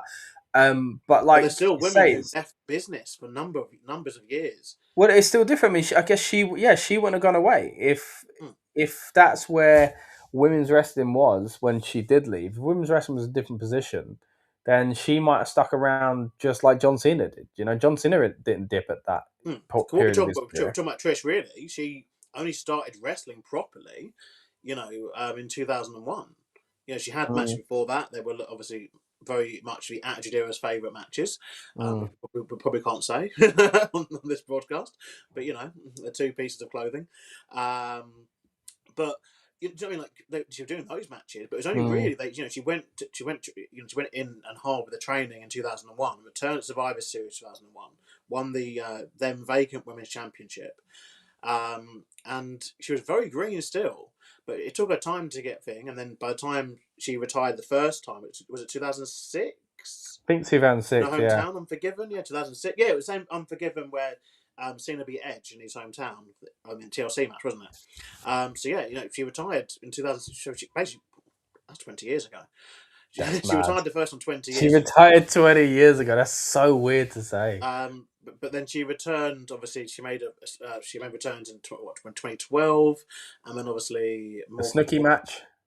The Snooki match in 2012, and then more recently she made a longer term return to the business, and it seems that she's just someone they call anytime they're in Canada and can't sell tickets. It seems, but she's resting sparingly now. But we're still talking about someone who theoretically she retired 20 years ago and has probably collectively been back in the business maybe 2 years. Yeah. Those last 20, we're not seeing this. Like we're not seeing a female Randy Orton, someone who's been in the business from young, won loads of championships, had loads of success, done everything you need to do, and then still wrestling. And or even, I mean, we are seeing on the independent some of that. I guess you do see people like your Mercedes Martinez, I was just seeing her earlier, like 20 years basically in the business. A lot of it on the Indies, obviously. Some of it, well, I guess she won't really want to talk about her WWE stint, obviously, as part of Retribution. But like she's been wrestling that long. People like ODB wrestled a long time as well. But I think she's making a comeback. I think, isn't she? Now, ODB. yeah, this year, yeah. Really? Yeah. Wow. Even people like Jazz, like they left she left the business years ago too. But yeah, we haven't seen this for the women, so it'd be interesting seeing what happens. And like, there will be obviously people who will decide they want to raise their family, and again, that's absolutely fine. And there'll be people who decide, no, like I'm not going to do that. Yeah, or even people that find, because Seth and Becky, to be fair, seem to have. I haven't seen the latest series of Unreal, by the way, and I know they focus on them quite a bit in it. But from what I've seen before, they seem to have got down like a nice little routine. How they want to kind of bring up their family on the road. So, again, this is kind of uncharted waters when it comes to the women's division, because again, so much of the women's division was focused on, let's be honest, youthful looks. So, like. At a certain stage, they maybe felt like, or maybe were told, or kind of it was hinted at, that it wouldn't be needed essentially for much longer, So, I do think this is an interesting time because, as we're speculating that they are getting into that kind of period, like there's no reason why Bayley can't carry on wrestling for another 15 years, for example, So, let's get some more of these comments before we dive into the card itself. Kieran's back in the house. Good to see you, Kieran. Says I'm watching a recap of WWE Royal Rumble while I wait for Saturday night's main event.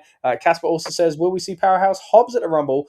Reese, I think it's Royce Keys is the rumor name now. We'll see if it happens. We'll talk about that in more depth next week, of course, on the Rumble stuff. But of course, as I say, we know these shows are a little bit interwoven as well. Sludge was watching the match through your glasses. There you go, Lucas. You're a talented man. I hope we don't get a copyright strike for that. Is that technically allowed? But what else have we got? Casper says WWE 2K26 video games being rumored around factions, but Bayley and Lyra is an interesting tag team. But watching WWE Unreal on the latest show on Netflix, no days off. You are busy, mate. You're keeping up with a lot of WWE content there. Gigi Apley is in the house. Says hi. Hope you're doing well, buddy. Thank you for tuning in. If you're new here, guys, we are the Rebellious Noise Pro Wrestling channel. We do build-up shows on the nights of PLEs or big events like Saturday night's main event, where we get you hyped up and in the mood, and us as well. We talk last-minute rumors, and we dive into the card, which we'll be doing very, very soon with our predictions. Because says I did find Becky Lynch and Seth interested in the new WWE Unreal stuff. No days off, but I think Becky Lynch has a few years left. Yeah, again, going into that topic we just had a moment ago of how long do these modern wrestlers in the women's division go on. Oldest WWE's women's superstar right now is Natalya. Good point. Yeah, Natalya's been around quite some time, to be fair. And again, still in quite interesting storylines. And she's rode the wave. Old Natalya, what, like 40, early 40s? Surely she can't be. We're late 40. Yeah, she can't be. She but must then this be. is the thing. I mean, it's where obviously I don't want to become that guy, but we're talking about the double standards because we've got CM Punk as the current world champion, and who people will cry when he retires or like if he loses that belt anytime soon. Yeah, I was going to say, let's see their ages and see what Punk was doing at that time. But Punk's a bad example because he was out of the business for so long. Right, so Natalya is 43 years old, right? So let's think of what was Randy Orton doing, right, at 43 years old? How was Randy Orton? He's 45. Okay, so he's not far off. Yeah, so who else could we do? He's Damian Priest about that age as well, isn't he? Damian Priest. True. Isn't he? Drew's just turned 40. Cody as well is 40. Like it. Yeah, you take like Cody. Okay, what's 3 years between friends? But Cody's probably a bit good example actually, because he obviously is also second generation. He's come through the business. Obviously, yes, he did leave to go elsewhere and come back, but he's someone who people. Obviously, now there's a bit of a caveat with him because people do want him to turn heel or do want him to do stuff, obviously, against Randy Orton and stuff. But still, like, there's no, like, people going, oh, Cody should retire, now, just because he's in his 40s. Yeah. I think there's definitely scope for, like, obviously, the women to wrestle for longer as long as they can physically do it. I think Cena's shown that as well, like, lots of people have shown this, that they can. So Cass was saying that Becky's nearly 40 birthday coming at the end of the month. I think I saw that she was 38, but I think Bayley's 36 as well. So it's like, I mean, maybe this is going to be a bit sensitive for me being around a similar age to Bailey, but I'm like, that's not old. But yeah, when you think like 36 years old, like what were like John Cena's 48? What was he doing at 36? That's a long time ago. Do you know what I mean? So there's a long time in it for these women if 2014. they choose to. He would have been feuding with Bray Wyatt, wouldn't he? There you go. WrestleMania. Love this comment from Sludge. Sludge knows the deal here on the build-up show. We want to know what you guys are eating, what your wrestling snack is tonight. Saturday night's main event, lunch. Oh, yeah, cool, Sludge is. Sludge, you're in Australia, is that right? If I've got that correct.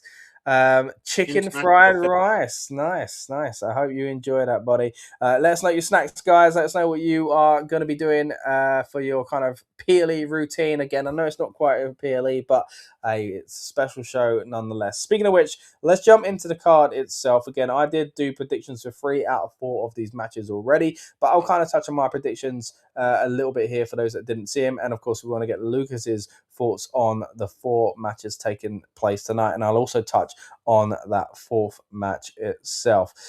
So let's get some of these graphics ready. Before I do, actually, I know, Lucas, you have been doing, as we mentioned on that SmackDown stream a little while ago, you've been doing some more shorts over on your channel. So do you want to tell the lovely people where they can find more of your kind of wrestling content? Yeah, come and check me out, my Luca Jackson show. Obviously, on this, where we get a proper chance to deep dive a lot of our thoughts and opinions.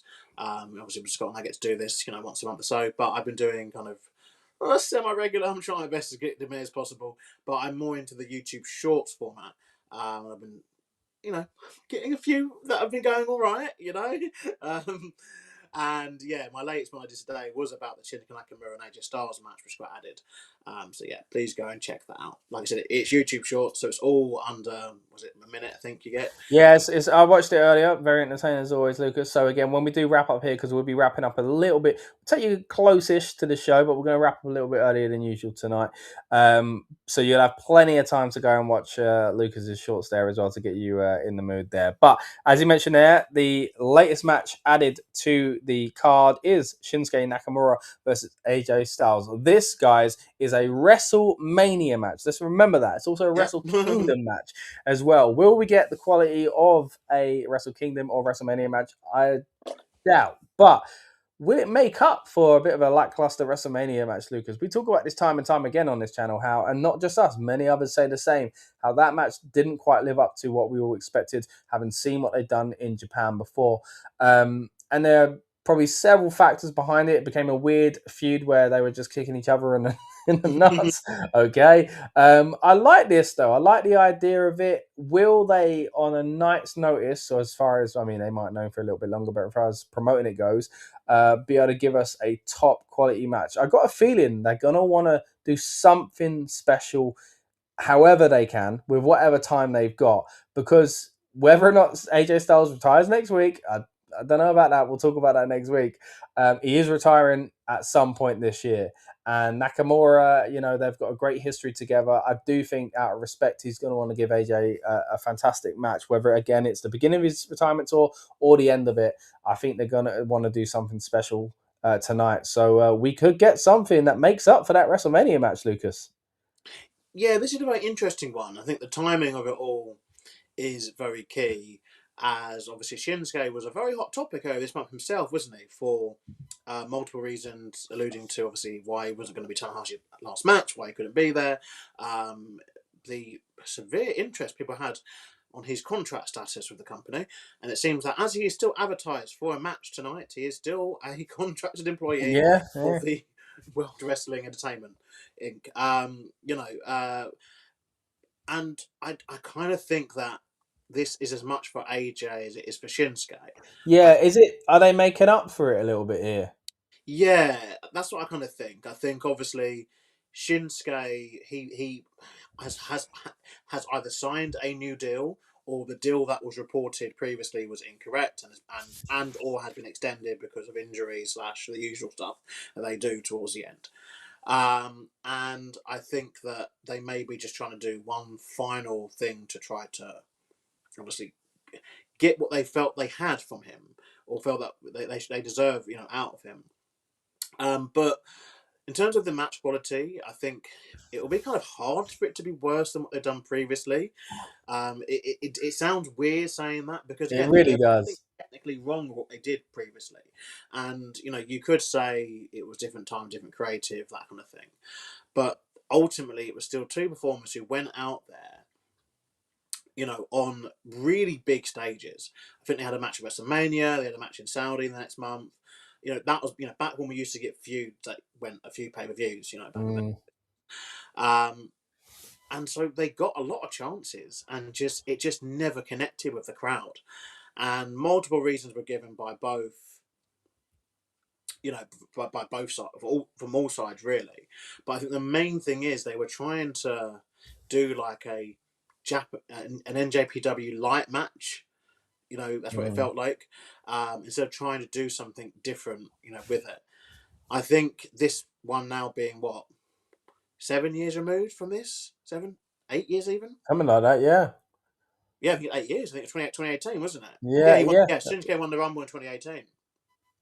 So about 8 years away, 8 years Mm. ago from that happening. And so I'm hopefully, that this could be decent.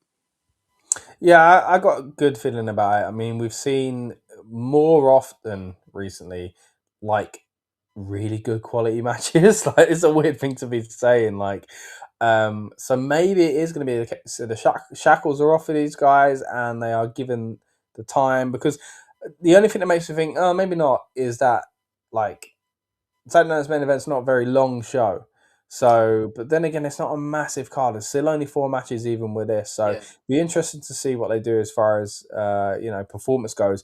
Storyline though, what do we think this is going, Lucas? I mean, part of me is a little bit concerned because I saw a comment earlier on that said Gunther's probably going to get involved and cost AJ, and that makes me think, oh, but maybe that's what they do. Maybe they do have this kind of 5-star classic, and the only thing that's missing is the end of it, and that's where the storyline comes into it because Gunther, costs AJ or something like that, or just ruins the match or something, I'm kind of leaning to that, to be honest. Like Gunther is going to get involved, and if he does, I don't know if Nakamura wins by DQ because Nakamura is a bit confusing. I don't know if he's a heel or a babyface. It was kind of babyface-ish for him to ask to this match, out of respect. So I kind of feel like him winning by DQ will muddy the waters even further. Maybe it'll be a draw. Maybe Gunther kind of attacks AJ. Maybe Nakamura technically wins, but then Nakamura attacks Gunther to try and get him off AJ or something like that, and he goes after him as well. But yeah, ultimately, I do feel like Gunther's probably going to get involved here. What are your thoughts? I think Gunther might get involved afterwards. I'd argue if he does get involved during the match, I think it would more tie into next week that AJ is definitely winning. Yeah. Because I can't see them being like, oh, they're going to do this, and then, well, we could do, I guess, but and then having him lose, obviously, at the Rumble. I think that, and because there's other matches on this card, actually, which I think might get a lot of interference, I think if Gunther does come out, it'll probably be after the match, or he just doesn't appear at all. I think that they'd be doing a disservice to have this one just not have a winner, even if they just want Shinsuke to win and beat AJ. I think that's better than Gunther being involved because of it. But I think that I'm pretty certain that AJ is going to win this one.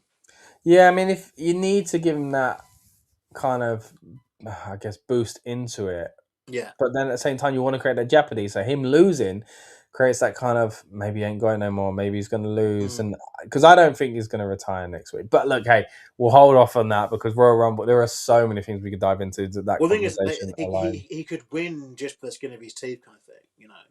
Obviously, Yeah, most overused move in wrestling, the roll up, of course. yeah, He just wins, or he just wins, or he can't quite, maybe he can't quite do a Stars Clash, and then he does a roll up or something instead, and it's like there's still a lot that you can throw into it. But yeah, what I kind of alluded to is I just felt this is a bit like it's a very difficult one. I think that they're just hoping the passage of time, like since they did this program to now, may make people look back with like rose tinted glasses and just because it's known as a good match, just not inside the WWE.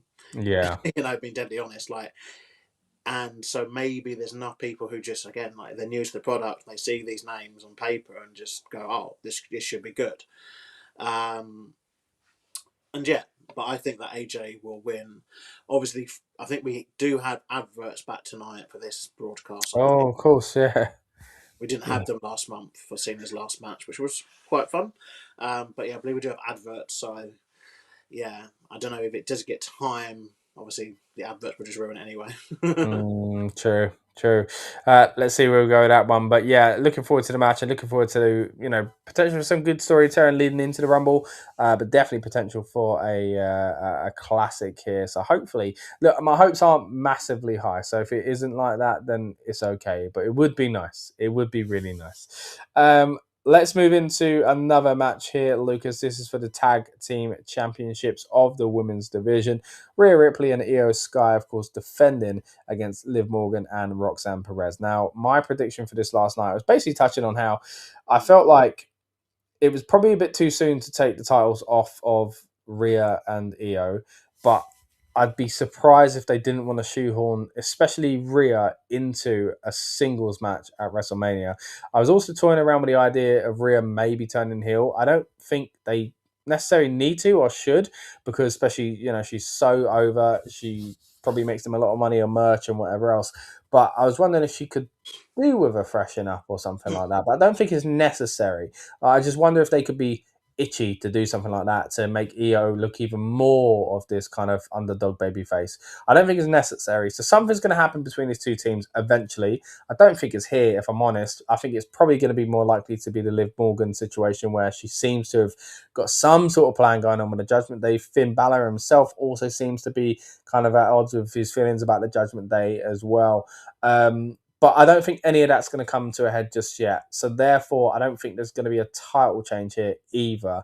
Now, sometimes when that happens, it's what leads to the breakup from the team that doesn't quite capture the gold. But I think it's still a little bit soon for that as well. It might lead towards WrestleMania. It might not necessarily happen at WrestleMania, this kind of explosion of the Judgment Day. But I don't think here is where it massively unravels. So I think I'm just going to go for a victory for the current champs. They move on to something else, don't quite know what yet, and maybe it's just another defense against the other two, the Chamber or something like that. Or but yeah, for me, I do think it'd be a victory for Rhea and Io. What about you? Yeah, so obviously it's always this thing when there's just been new champs made, and they are obviously then doing a match of this kind of thing, and it's that first title defense. But it is a big one, to be fair, because obviously it's Judgment Day. They've had those belts a lot, quite a bit. And yeah, it's interesting you mentioned about Rhea and getting her singles for WrestleMania, because I don't know where they're going with the women's division. Obviously, we spoke previously about the Jade Cargill situation, though I guess you could argue she has a foe now in Jordynne Grace, and they have decided to, well, they're at least not going to be doing that until the other side of the Rumble, as Jordynne Grace, instead of doing something which most people just do and just say, oh, I'm going to have a match next week. She just said, I'm going to go into the Rumble. So it looks like, well, if she wants to win the Rumble, that we know that she would then obviously face Jade Cargill, or choose to face Jade Cargill. But in the absence of her not winning the Rumble, we'd had to assume that she will just face Jade at some point anyway. But it just seemed like the only thing they're really building. Obviously, you got Roxanne, Raquel Rodriguez, feuding with Stephanie Vaquer, who's currently injured, and hasn't appeared, I don't think, since the Brawl on Raw a couple of weeks back. And they haven't obviously announced any sort of match or anything at either event so far. So we've got those things bubbling over. In terms of this tag team match, I think that because they've done already the thing where the next challengers are going to be Julia and Kiana James, I think it makes sense to keep them on the babyface team. Just for that kind of reason. I think also Rhea and Io are kind of like a happy accident. we'll wait till season 3 of Unreal basically tells us that, you know, this was like, you know, the best thing they've ever had. You know, this was always meant to be the case. But I definitely think it was a happy accident that they're just kind of capitalising on. But essentially, now you've got 2 of your biggest female stars locked up, haven't you, in like a tag team. A route they could go down, which I kind of hope they do, but I kind of hope I wouldn't be opposed to them doing it, but I kind of don't want them to do, is obviously to have champ versus champ, like tag champ versus tag champ. If they was to go down like some sort of turn, some sort of feud, it was waiting for Rhea. But I can't think. I mean, obviously, one would have to imagine she is going to be one of the favourites for the Women's Rumble. But I kind of think at this point everyone is a favourite for that match, because I can't think of anyone that's already, you know, usually, you know, I just feel usually by this time there's always like a favourite, isn't there? Like obviously we in the men's match, you know, Roman Reigns has been a favourite for a number of weeks, Sami Zayn as well, heavily talked about. But the women's one, it seems like everything has just gone hush. In fact, the only thing really that is a minor kind of thing, and it's weird because I'm watching her in the ring now facing Alexa Bliss, is Bianca Belair. Miss hasn't been on TV in God knows how long, and rumoured to be making a return at the Rumble match, which, you know, guys, you're getting exclusive fit. I'm meant to be saving this for a short later in the week, but I am fed up of the returnee winning the Rumble trait. I think it needs to 100%. It's been overdone, and I think last year proved it creates a situation where, like, what do you do if the fans ultimately don't go the way you want them to go? And we've seen this happen in previous years too, with obviously Batista, most famously in 2014, where the fans just decide this is not what we want, and we're going to go the complete opposite way of what you want us to do. And it's all set up by this return, because I think now it's been done so many times. Obviously, Cody did it as well a couple of years ago, didn't he, in one of his Rumble wins? Yeah. That people just root against it, you know, rather than... Yeah, I've always said that the surprise is enough. They don't need the second moment. Like, it's just like the fans don't anyway. Like, fans feel fatigued from it, and it never works when it's, you know, certain characters really kind of frustrate people about it as well. But yeah, I'm with you. I'm not a big fan of it. If Bianca was to come back and win the Rumble, I'd be pretty disappointed. I'd be glad to see her back, but yeah, that was it. I think the best one of it was seen as 2008 one. And I think a lot of that is down to the timing of it, and, you know, it was so well kept secret, you know, but I do believe that was mainly achieved by the fact that it was done. Obviously, social media existed. You know, we're not talking about the dark ages, but it wasn't as it is now. Like this watching things to instantly react, and obviously we're grateful for it, because that's what we do on this channel. And obviously, my shorts as well are very instant react. But that culture, it didn't exist back then. You know, 2008. We're talking about the iPhone was still the, you know, 3G one. You know, 3GS one. Like we're not. You know, we're talking about, you know, smart TVs being a few years down the line. So we're not talking about now where instantly, you know, you can know stuff. Do you know what I mean? And yeah, like in terms of this tag title match, I think that, again, it probably, with the women it's easier because obviously less of them, but most likely all 4 of these women are going to end up in the Rumble match, regardless of what kind of happens. But I guess it gives them a further story to go into it. But there's a lot of women that are off these tag team titles. Obviously, we see on the SmackDown side of things, Julia and Kai James are next, but we also know that Lash Legend and Nia Jax are very, very eager to get their hands on the tag titles. And we've also got the Shalexa thing. On that note, I'm hoping they're going to start copyrighting some of these tag team names, because obviously you've got, you know, Zaruka down NXT, and obviously now Rhiyo, felt the way that it is, you know. Because obviously they did for Fraction, didn't they? Fraxium, Nathan Fraser, and Axiom. Yeah. Their tag team name. But I do think, yeah, also they need to give these women's tag teams names, not just their names. I think that's what helped. I don't know. It makes them seem like more like a tag team to me, you know, if they got a tag team name. Yeah, I mean, even what is it that Rhea and Damian Priest call themselves? Terror Twins. Terror Twins, something like that. Yeah. It could easily be done.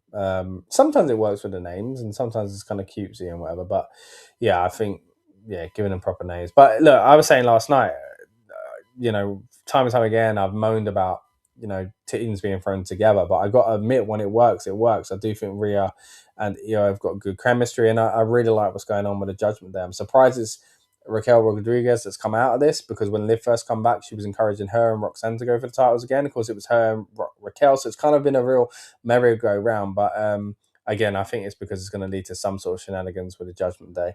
Yeah. But yeah, what's your thoughts on winners then? You think the champs are going to retain? I think the champs will retain. In terms of the Judgment Day, I think we must be surely doing the end storyline now for it. Surely, Yeah. like it is, in my opinion.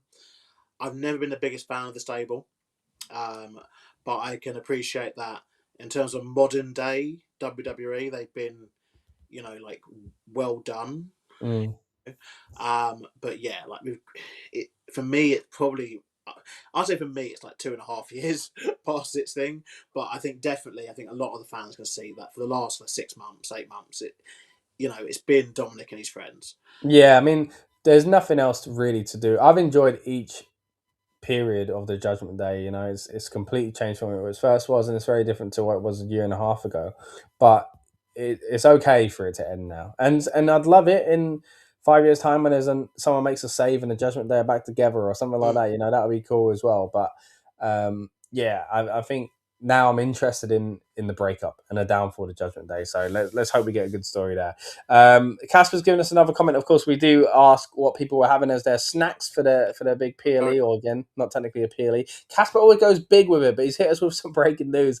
He's bought and upgraded to a PS5, so treats and eatings out the window till next Friday. Hey, I know you eat big, Casper, on these shows, so I hope that means just in that kind of context, and you still got some food at least to get you through to Friday. Food is limited due to PS5 purchase.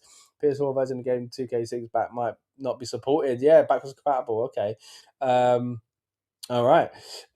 Caswell says, I do think AJ will beat Shinsuke Nakamura clean and loses to Gunther next week. Maybe AJ Styles might be done. Again, we'll touch on that further next week. Next week when we do the Royal Rumble coverage. Christopher Leclerc's in the house. Always good to see you, Christopher. Says Judgment Day wins this one. That'll be an interesting take if we do get the titles off of Rhea and Io so soon. Where will we go with the Judgment Day? Sludge says, I actually think Liv and Roxanne will win. Same here for Sludge. Says she doesn't turn heel yet, but eventually it will happen, whether it's Io or Rhea. Casper also says, I do think Rhio will win and retain the titles tonight at the next main event. And Christopher Leclerc actually thinks that Liv Morgan might be winning the Royal Rumble. That's a good shout, actually. It'd be interesting to see. I mean, she's due a big storyline because she's come back. She's a big old star. So maybe that's where we go with that. And the Judgment Day stuff kind of goes in and around that story.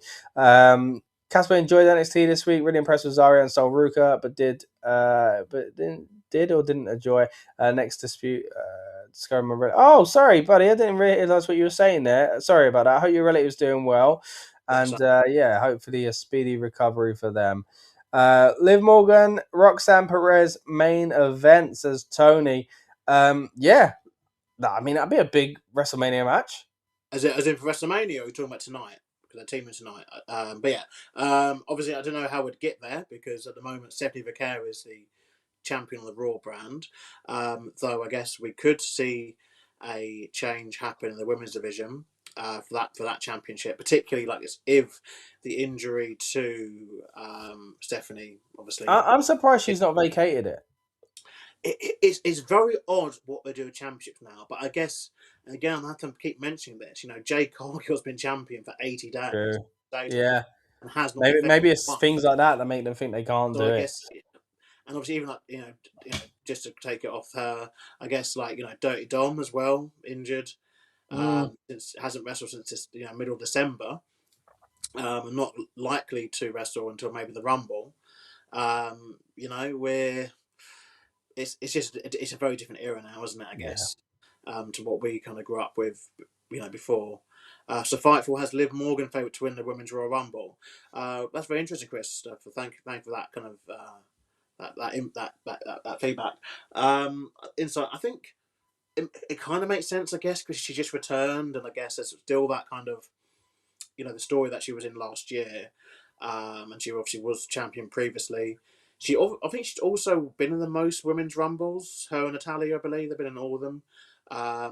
So I guess there's kind of that kind of going for her, where she's had many attempts. And I think she came runner up a couple of times. Yeah. So it could make sense, and that's something that they actually have done for the women's rumble a couple of times before. Actually, I think the year before Bayley won it, she came runner up.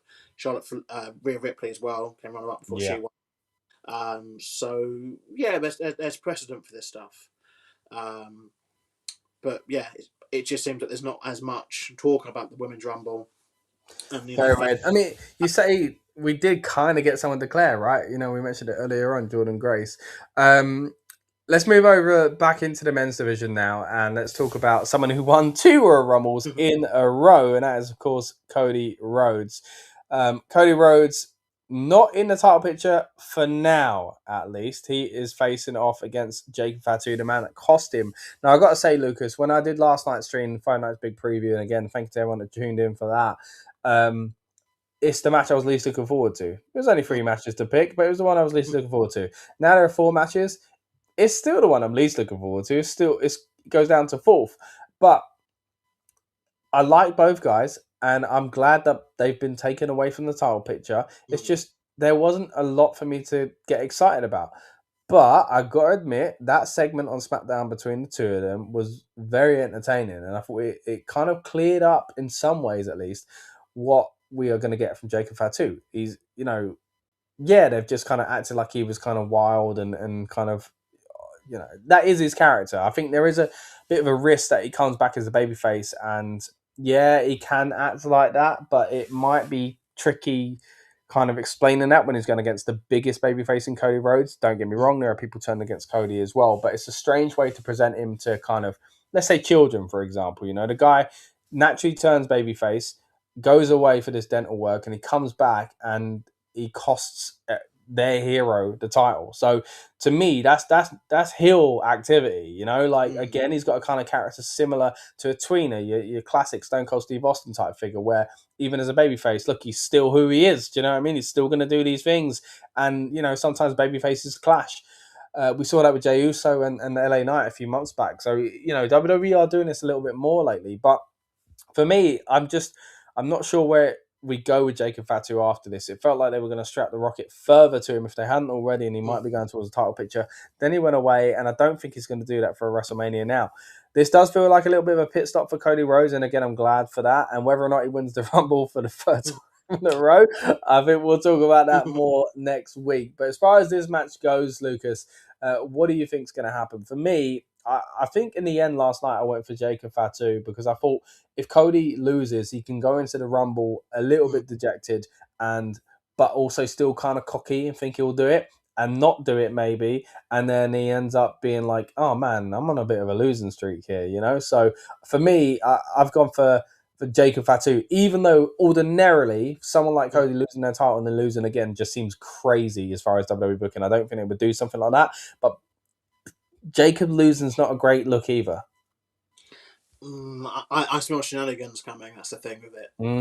I think that there's been Cody's whole arc, really, since he won the belt, to be fair, has been that there's been the side story of him, and things, even in his first reign, to be fair, because there's a whole thing, obviously Kevin Owens and screw referees and stuff like that. Like, it's been following him for a long while now. This whole kind of, there's a lot of stuff that goes on, basically, shenanigans that go on, regarding referees, regarding, run-ins, interference, all that kind of stuff. It's hard because, usually, I'll be with you. I've been like, oh, Cody can't lose again, after losing the championship. But I think we're in a different WWE now, where, previously, there wouldn't have actually probably been a gap. Vince would have been like, "Oh, so you just lost on Friday. You're having another match on Monday, mate." So, and he would have probably had a couple of matches by then. So by coming to this, it's like, "Oh yeah, cool, we can lose." He's had 2 matches now, but because obviously how they do it now, he hasn't had a match since he lost. But I think Jacob needs to win this. And obviously, the rumoured kind of programs that they're discussing is Drew going in as champion against Cody and or Jacob Fatu. So I still think he's up there, but it's just whether they see him as properly up there. That makes sense. Mm. But yeah, in terms of this match, they could just do like a double count out type of thing, like a double, like it all just goes to toot basically. Yeah. This is where Saturday Night's Main Event kind of lends itself to it, because it's not a PLE really, so they can do these non-finishes. So yeah, I might actually go with that. To be fair, I think that's probably the only way they're going to think of to protect both men. But I would like to see Jacob for 2 win, but I'll go with a double count out. No, that's a clever way to do it, even if it does frustrate people. I think it, like you say, it protects both. Again, I was really impressed with what I saw from Jacob on SmackDown. I think Cody played his role well, but like for Cody to not get revenge on the guy that cost him the title is a bit weird, So if he so maybe the best option is to have that draw. Get to a few of these comments here as well before we move on to what I expect to be the main event at least. Christopher Leclerc says WWE Women's Tag Team Championships are the only titles on the line tonight. So it's main event. It's true. Yeah, there's not a lot of matches in the first place. So yeah, the only championships on the line. And again, as we discussed earlier on, probably means it won't get featured at the Royal Rumble. But hey, a big opportunity for them here tonight anyway. The deal's back in the house. Last night. Sorry, that? Yeah, last night they had the tag titles on the line and the US title on the line. True. We saw the women's tag team title on the line again last week, whatever it was. So yeah, they are getting title matches, just not obviously on one show anymore. Yeah. The deal says, good to see you back, buddy. He says, Cody won't lose twice in a row. Fatu can't lose coming back. It will be a good match, but it will end in a no contest. So that's double count out to keep both guys from losing. So again, exactly the same thoughts as Lucas with that one as well. Casper says, but Jey Uso won the Royal Rumble last year. 2026, it won't. But as I said earlier, Drew McIntyre's champion. I like it with the work he's put in. He deserves it. Yeah, again, if you want to see mine and Lucas's original reaction to Drew winning, you can find that on this very channel. We were both very over the moon about that as well. And it does really just, mainly for the fact it freshens things up. There's so much to talk about when it comes to that title now. And again, we'll be doing that in just a minute when we predict the Fatal 4-Way match as well. Sludge reckons they should have added a stipulation to this match to make it more entertaining with regards to Fatu and Cody. I agree. I think that would have made me a bit more excited to see it. But now that I think about it, that means it's protected from the old shenanigans dodgy finish, doesn't it? So maybe that's hinting towards that even further. Oh yeah, this ain't ending here though, guys. Because what is Cody meant to do until Chamber? We got to think realistically. Like, obviously Drew was very specific with what he said about Cody getting another title shot. Obviously how Cody's going to the back of the line, and how they've kind of made it known that Cody's out of it until at least the Rumble. But it does feel a bit like that's to set up either Cody winning the Rumble for a third time, which I honestly can't live through, or to say that essentially after the Rumble, Cody is going to come out on SmackDown and say, "Well, rematch." yeah. Or look, it does have the Chamber. You touched on it there. Casper's also said about that as well. They need to keep Cody away from the title, but maybe Chamber is where they do it. Mrs. Vape says, where can we watch it? Lucas, for us, it's still on YouTube in the UK, right? Internationally, I think it's on YouTube. Generally speaking, I think for the most part. Of course, in America, it is on Peacock as well. So that's where you'll find Saturday Night's Main Event. But hey, stick with us here on the Build Up Show. Hope we get you in the mood and hyped up for the big show. Let's move into what I think is the most intriguing match on this card, just because of what it leads to eventually. And of course, that is the Fatal 4-Way. We know that one of these wrestlers is going to go to the Royal Rumble. Not these wrestlers, excuse me. They might go to the Royal Rumble, but they're not going to do it in this match. One of these 4 wrestlers is going to go to the Royal Rumble to challenge Drew McIntyre for the WWE Championship. Will it be Randy Orton? Will it be Sami Zayn? Will it be Damian Priest? Or will it be Trick Williams? I'll be quick with this one, Lucas, because again, I dove into this quite a bit on last night's stream. But for me, I went with a process elimination. I worked backwards. I went from WrestleMania and thought, well, let's say they go into it as champion. Do any of those go into it as champion?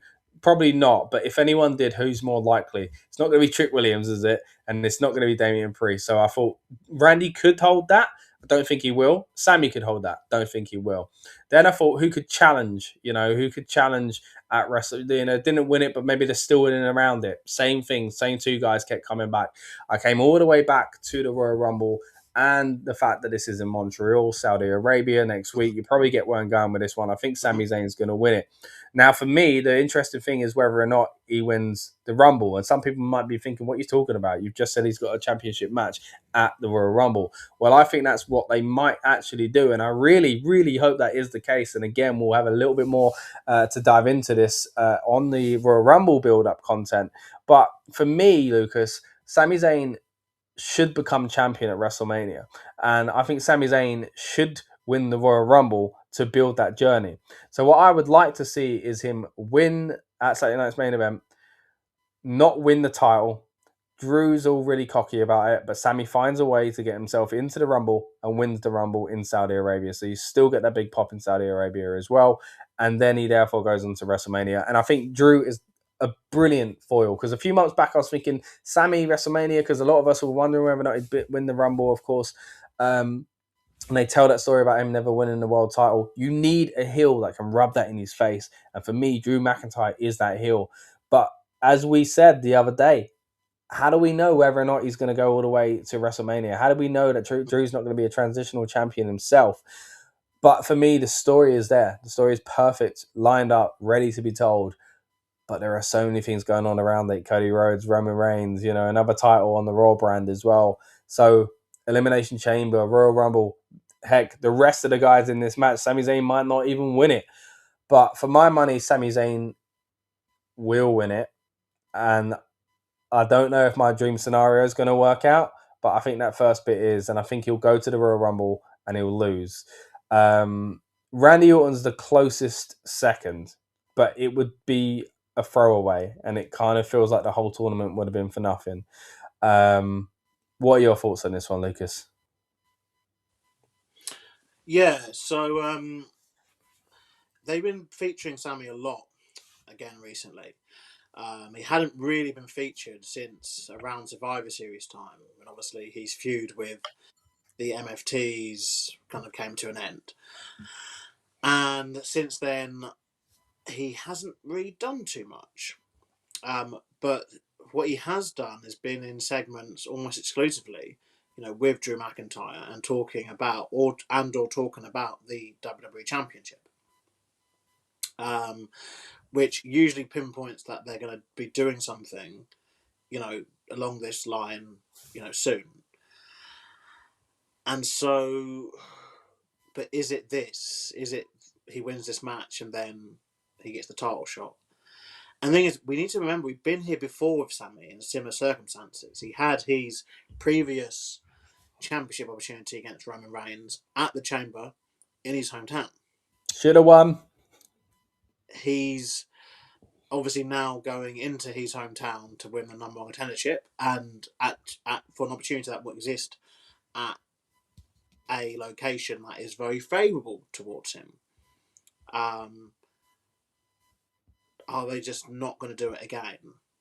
I still maintain that Sami Zayn is never ever going to be world champion. No. So I think that they will do Sami winning and then just losing at Saudi. And that will be the next thing they do.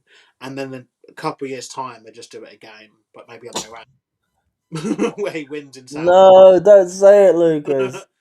I think there's a danger of that. I do. But that is if you don't take advantage of the opportunities that are there. Look, I think Sami should have won at the Chamber. In hindsight, looking back, you could say the Cody storyline was great because he did the extra year and all that, but something needed to happen that year for me. So Cody could have finished his story without being the one that beat Roman. I think the consolation prize was him beating Gunther. Who, Sami? That was their way of saying, "Look, you're never going to win a title, but you will get." Yeah, and again, if you remember back to my reactions around the time, then I hated the fact that they treated him winning the IC title was that when he'd been IC champ before. But yeah, I mean, at that time, they clearly weren't going to give him the world title. But there's still thinking, because also there's still a part of me that thinks that Sami's going to be feuding with Trick. but it's just whether that happens after the Rumble or not. Because it seems they're going down this route of like Trick disrespecting the kind of old guard there, so to speak. And as bonkers as it is, like Sami Zayn is part of the old guard. You know, time has just passed so quickly for us. But Sami, you know, he's been on the main roster now for like 8 years, and has had, you know, they said he has had WrestleMania moments and matches, maybe not the ones that some of the fan base obviously wanted him to have, but he's been a mainstay. So there is an option where Randy gets the title shot, and obviously Sami then feuds with Trick Williams. So yeah, I was kind of with you. The one I definitely don't see anything for is Damian Priest in this. I think while it's good that he's got himself back to, somewhat back to near where he needs to be, I don't think, he's going to be a threat to the World Championship anytime soon. When, you know, if Cody was champion, I think they might have hot-shotted Trick into that spot. But obviously, with it now being villain. But then the reception to Trick's been really positive. Like, you know, people are loving the theme. He's getting a big pop every single time he gets out in front of the crowd. So, you know, if they were to go down that route of obviously Trick against Drew, I think Trick would basically fall into that babyface role, you know, very easily. You know, people are digging Trick. You know, he's over. Yeah. You know, he's over. It's just some people when you watch them, you know, when I watch wrestling, when you watch them, a lot of people are just by the numbers, but there's something about Trick. There's just something about Trick where you just That entrance in Mm. Wembley Arena, man, was just on fire. Like, he's had great entrances, you know. Going to the main roster, they've treated him really well, the audience. But yeah, there's something going on now. I just don't think he's put into this storyline. He's put in the storyline to highlight him, not to become number one contender and not to become the world champion, of course. But you know, it does go therefore to the I guess the veterans within this match. But as you say, Damian doesn't feel likely. Randy, if Cody was still the champ, I'd be thinking Randy more so. So I think Sami's the most likely. Let's get to a few more of these comments here before we start wrapping up and give our final kind of thoughts on the Fatal 4-Way match. But again, it's a really interesting one, guys. Keep your comments coming. Let us know what you think is going to happen. It's definitely a Fatal 4. It's not elimination, is it? It's with 1 fall, isn't it? That's a good point. Yeah, it's marketed as a Fatal 4-Way, so it will be 1 fall. Yeah. It is still on YouTube. Says Casper talking about where you can find Saturday Night's Main Event, especially here in the UK at least. Christopher Leclerc thinks Sami Zayn will win the Fatal 4-Way match. Sludge says, here's how I see the finish. Sami hits a haluva kick on Priest, about to win, turns around with an RKO, 1, 2, 3, Randy wins. But Sami does Daniel Bryan, setting up a banger triple threat at the Rumble. That's a possibility as well, you know, that he doesn't lose against Drew and then gets in the Rumble. He just loses here and gets his shot through the Rumble. So that is a possibility. Casper says, I have a funny feeling that Sami Zayn faces Drew at the Royal Rumble. Sami Zayn hasn't beaten Drew McIntyre. Again, there's a lot of story to be told between these two guys here, which is why I do think it's kind of the last, I don't want to say last, but you rarely get these opportunities where it's certain guys... a very good chance for it to happen. Yeah, exactly. It's a very, very good chance indeed. Casper also says, would like Randy Orton to win tonight. And doesn't think he'd beat Drew McIntyre, though. Mrs. Vape said, what time is it on in the UK? It's on at 1 a.m. in the UK. So we are 49 minutes away from Saturday night's main event kicking off here as well. Randy should be a 15-time world champion before he retires. Casper's a big fan of Randy, and I do think it would be nice to give him one more go at being champion as well. Mrs. Vape says, I can't find it on YouTube. It'll be on WWE's YouTube channel. If you're in the UK at least, maybe it's that I'm sure it'll be listed by this point. Yeah, what they seem to do is they don't seem to put it on until very late, last minute. I'm guessing because of obviously the contract they have a Peacock in the United States. Maybe they don't want to risk.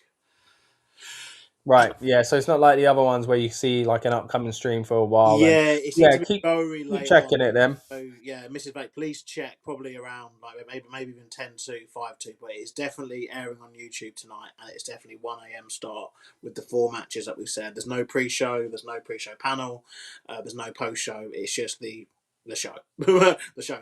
And it does appear that adverts are going to be back tonight after taking a month off for John Cena. But yeah, like some interesting comments there, guys. Please always keep them coming. It's always interesting hearing what you guys have to say. Seems to be a lot of support for Sami Zayn. Obviously, the hometown kind of bias. Wow, sorry. They've now shown Rumble. What Rumble is this actually? Might be 2009. Yeah, I think it's 2009. And yeah, Finley's booting people in the face, which is always a good thing to see. Nice. But yeah, like I think obviously Rumble, by the way, guys, we're going to cover obviously next week. Obviously, we'll cover quite a bit of it tonight because obviously I think this is kind of, again, like I said at the start, Feeds in, yeah. pre-show to that PLE next week with lots of implications from these matches, and most directly in this Fatal 4-Way, where we're talking about one of these people will be getting the WWE Championship shot at the Rumble, and the other three most likely will be entering the Royal Rumble match as participants. In Saudi Arabia next week. So it's quite a big deal, this match, because obviously it could shape a lot of different things. I think in terms of this, like I said, there is definitely more story there with these Sami and Drew. It's just we've been here before with so many stories that they just don't ever, materialize. Yeah, just because it feels kind of perfect doesn't mean it's going to happen, But And, what a run though! Like Montreal, Saudi Arabia, and then a champion like Drew McIntyre, with you've got history with, like that's a great opportunity there. But then are we also looking at the fact that they may be eyeing this up for a future date? Because obviously WrestleMania is in Saudi next year. Saudi also are going to be having at least one more event. I think it's rumored to be 2 events this year. So they often do this, don't they? Where there's something down the line, and they're going more towards that. But yeah, I think this seems like it's the easy thing to do. Surely you just do Sami winning here. And, you could even argue you could do Sami winning in Saudi. Like, if you wanted to disrupt it even more, the current title scene. But I think that would probably do Drew a bit of disservice, obviously losing on his first defence. It's very problematic, really, isn't it? But I think it's still much more interesting this way than it would have been if it was Cody. Yeah, 100%. It's that win is shaking it. Like, there's so much more to talk about. We would, of course, every year. Like, there's the Rumble, there's Chamber. What's going to happen? Who's going to face who? But like taking Cody out of the picture, at least, even if it's just for a little bit, really has freshened things up as well. Casper says he'll be watching tomorrow with his brother, watching Saturday Night's Main Event. I'm the same as you, Casper. As I said earlier on, I'm going to watch tomorrow as well. I'm going to try anyway. I've got a lot of work on in the very early morning, so I'll be get some sleep soon and try my best not to look on social media and get spoilers. You're currently watching The Traitors. I've got to say, I've never watched The Traitors. I hear so many good things, and then I'm trying to avoid talking about spoilers just in case one day I remember a name and go, I think I know who wins this series. I might try and binge it. Who knows? What's your thoughts, Scott and Lucas, on AJ Lee winning the Royal Rumble? That'd be a big call, to be honest. I think it would be kind of out of left field, but at the same time, as we've touched on earlier on, nobody really seems to have an idea for the Women's Rumble at the moment. I think Jordan Grace is a good shout, but look, as I say, we'll talk a little bit more about that next week when we have the Royal Rumble to kind of dive into. But this has been your Saturday night's main event build-up show. Next week for the Royal Rumble, we'll try and hit you with a weekend preview on the Friday and a build-up show on the Saturday. Thank you to everyone that's joined us tonight. Again, the idea is to get you guys and us hyped up and in the mood for the PLE, of course. I know I always say it, it's not quite a PLE this one, but it's a special show anyway, so we'd like to come on for these as well. But before we wrap up, Lucas, any final thoughts before we head into Saturday night's main event? No. All right, nice and easy. Guys, thank you so much for tuning in. Again, we really do appreciate it. Subscribe if you haven't already. It's not just me and Lucas talking previews and predictions on this channel. We've got reviews, of course. We've got topics that we dive deeper into on other podcasts as well. And we also had the opportunity to interview some of your favorite WWE superstars, such as people mentioned tonight, like Gunther and Rhea Ripley and Finn Balor and Damian Priest on this very channel. So if you haven't seen them already, check those out. Please subscribe for more content. As I say, we're going to try our best to give you a mega amount of Royal Rumble content next week. But you've been watching the Saturday night's main event build-up show. And again, we really do appreciate all the support. Thank you so much for tuning in, guys. I've been Scott. He's been Lucas. And we will see you on the next one. Cheers. Welcome to the Rebellious Noise Pro Wrestling channel. On this channel, we bring you some great content from inside and outside of the squared circle. We will go through and offer some in-depth analysis of the biggest events of the year, as well as bringing you exclusive interviews with some of the industry's biggest names. There will also be live show reviews, in-depth features, and podcasts. So make sure you give that subscribe button a slam so you don't miss any of the action.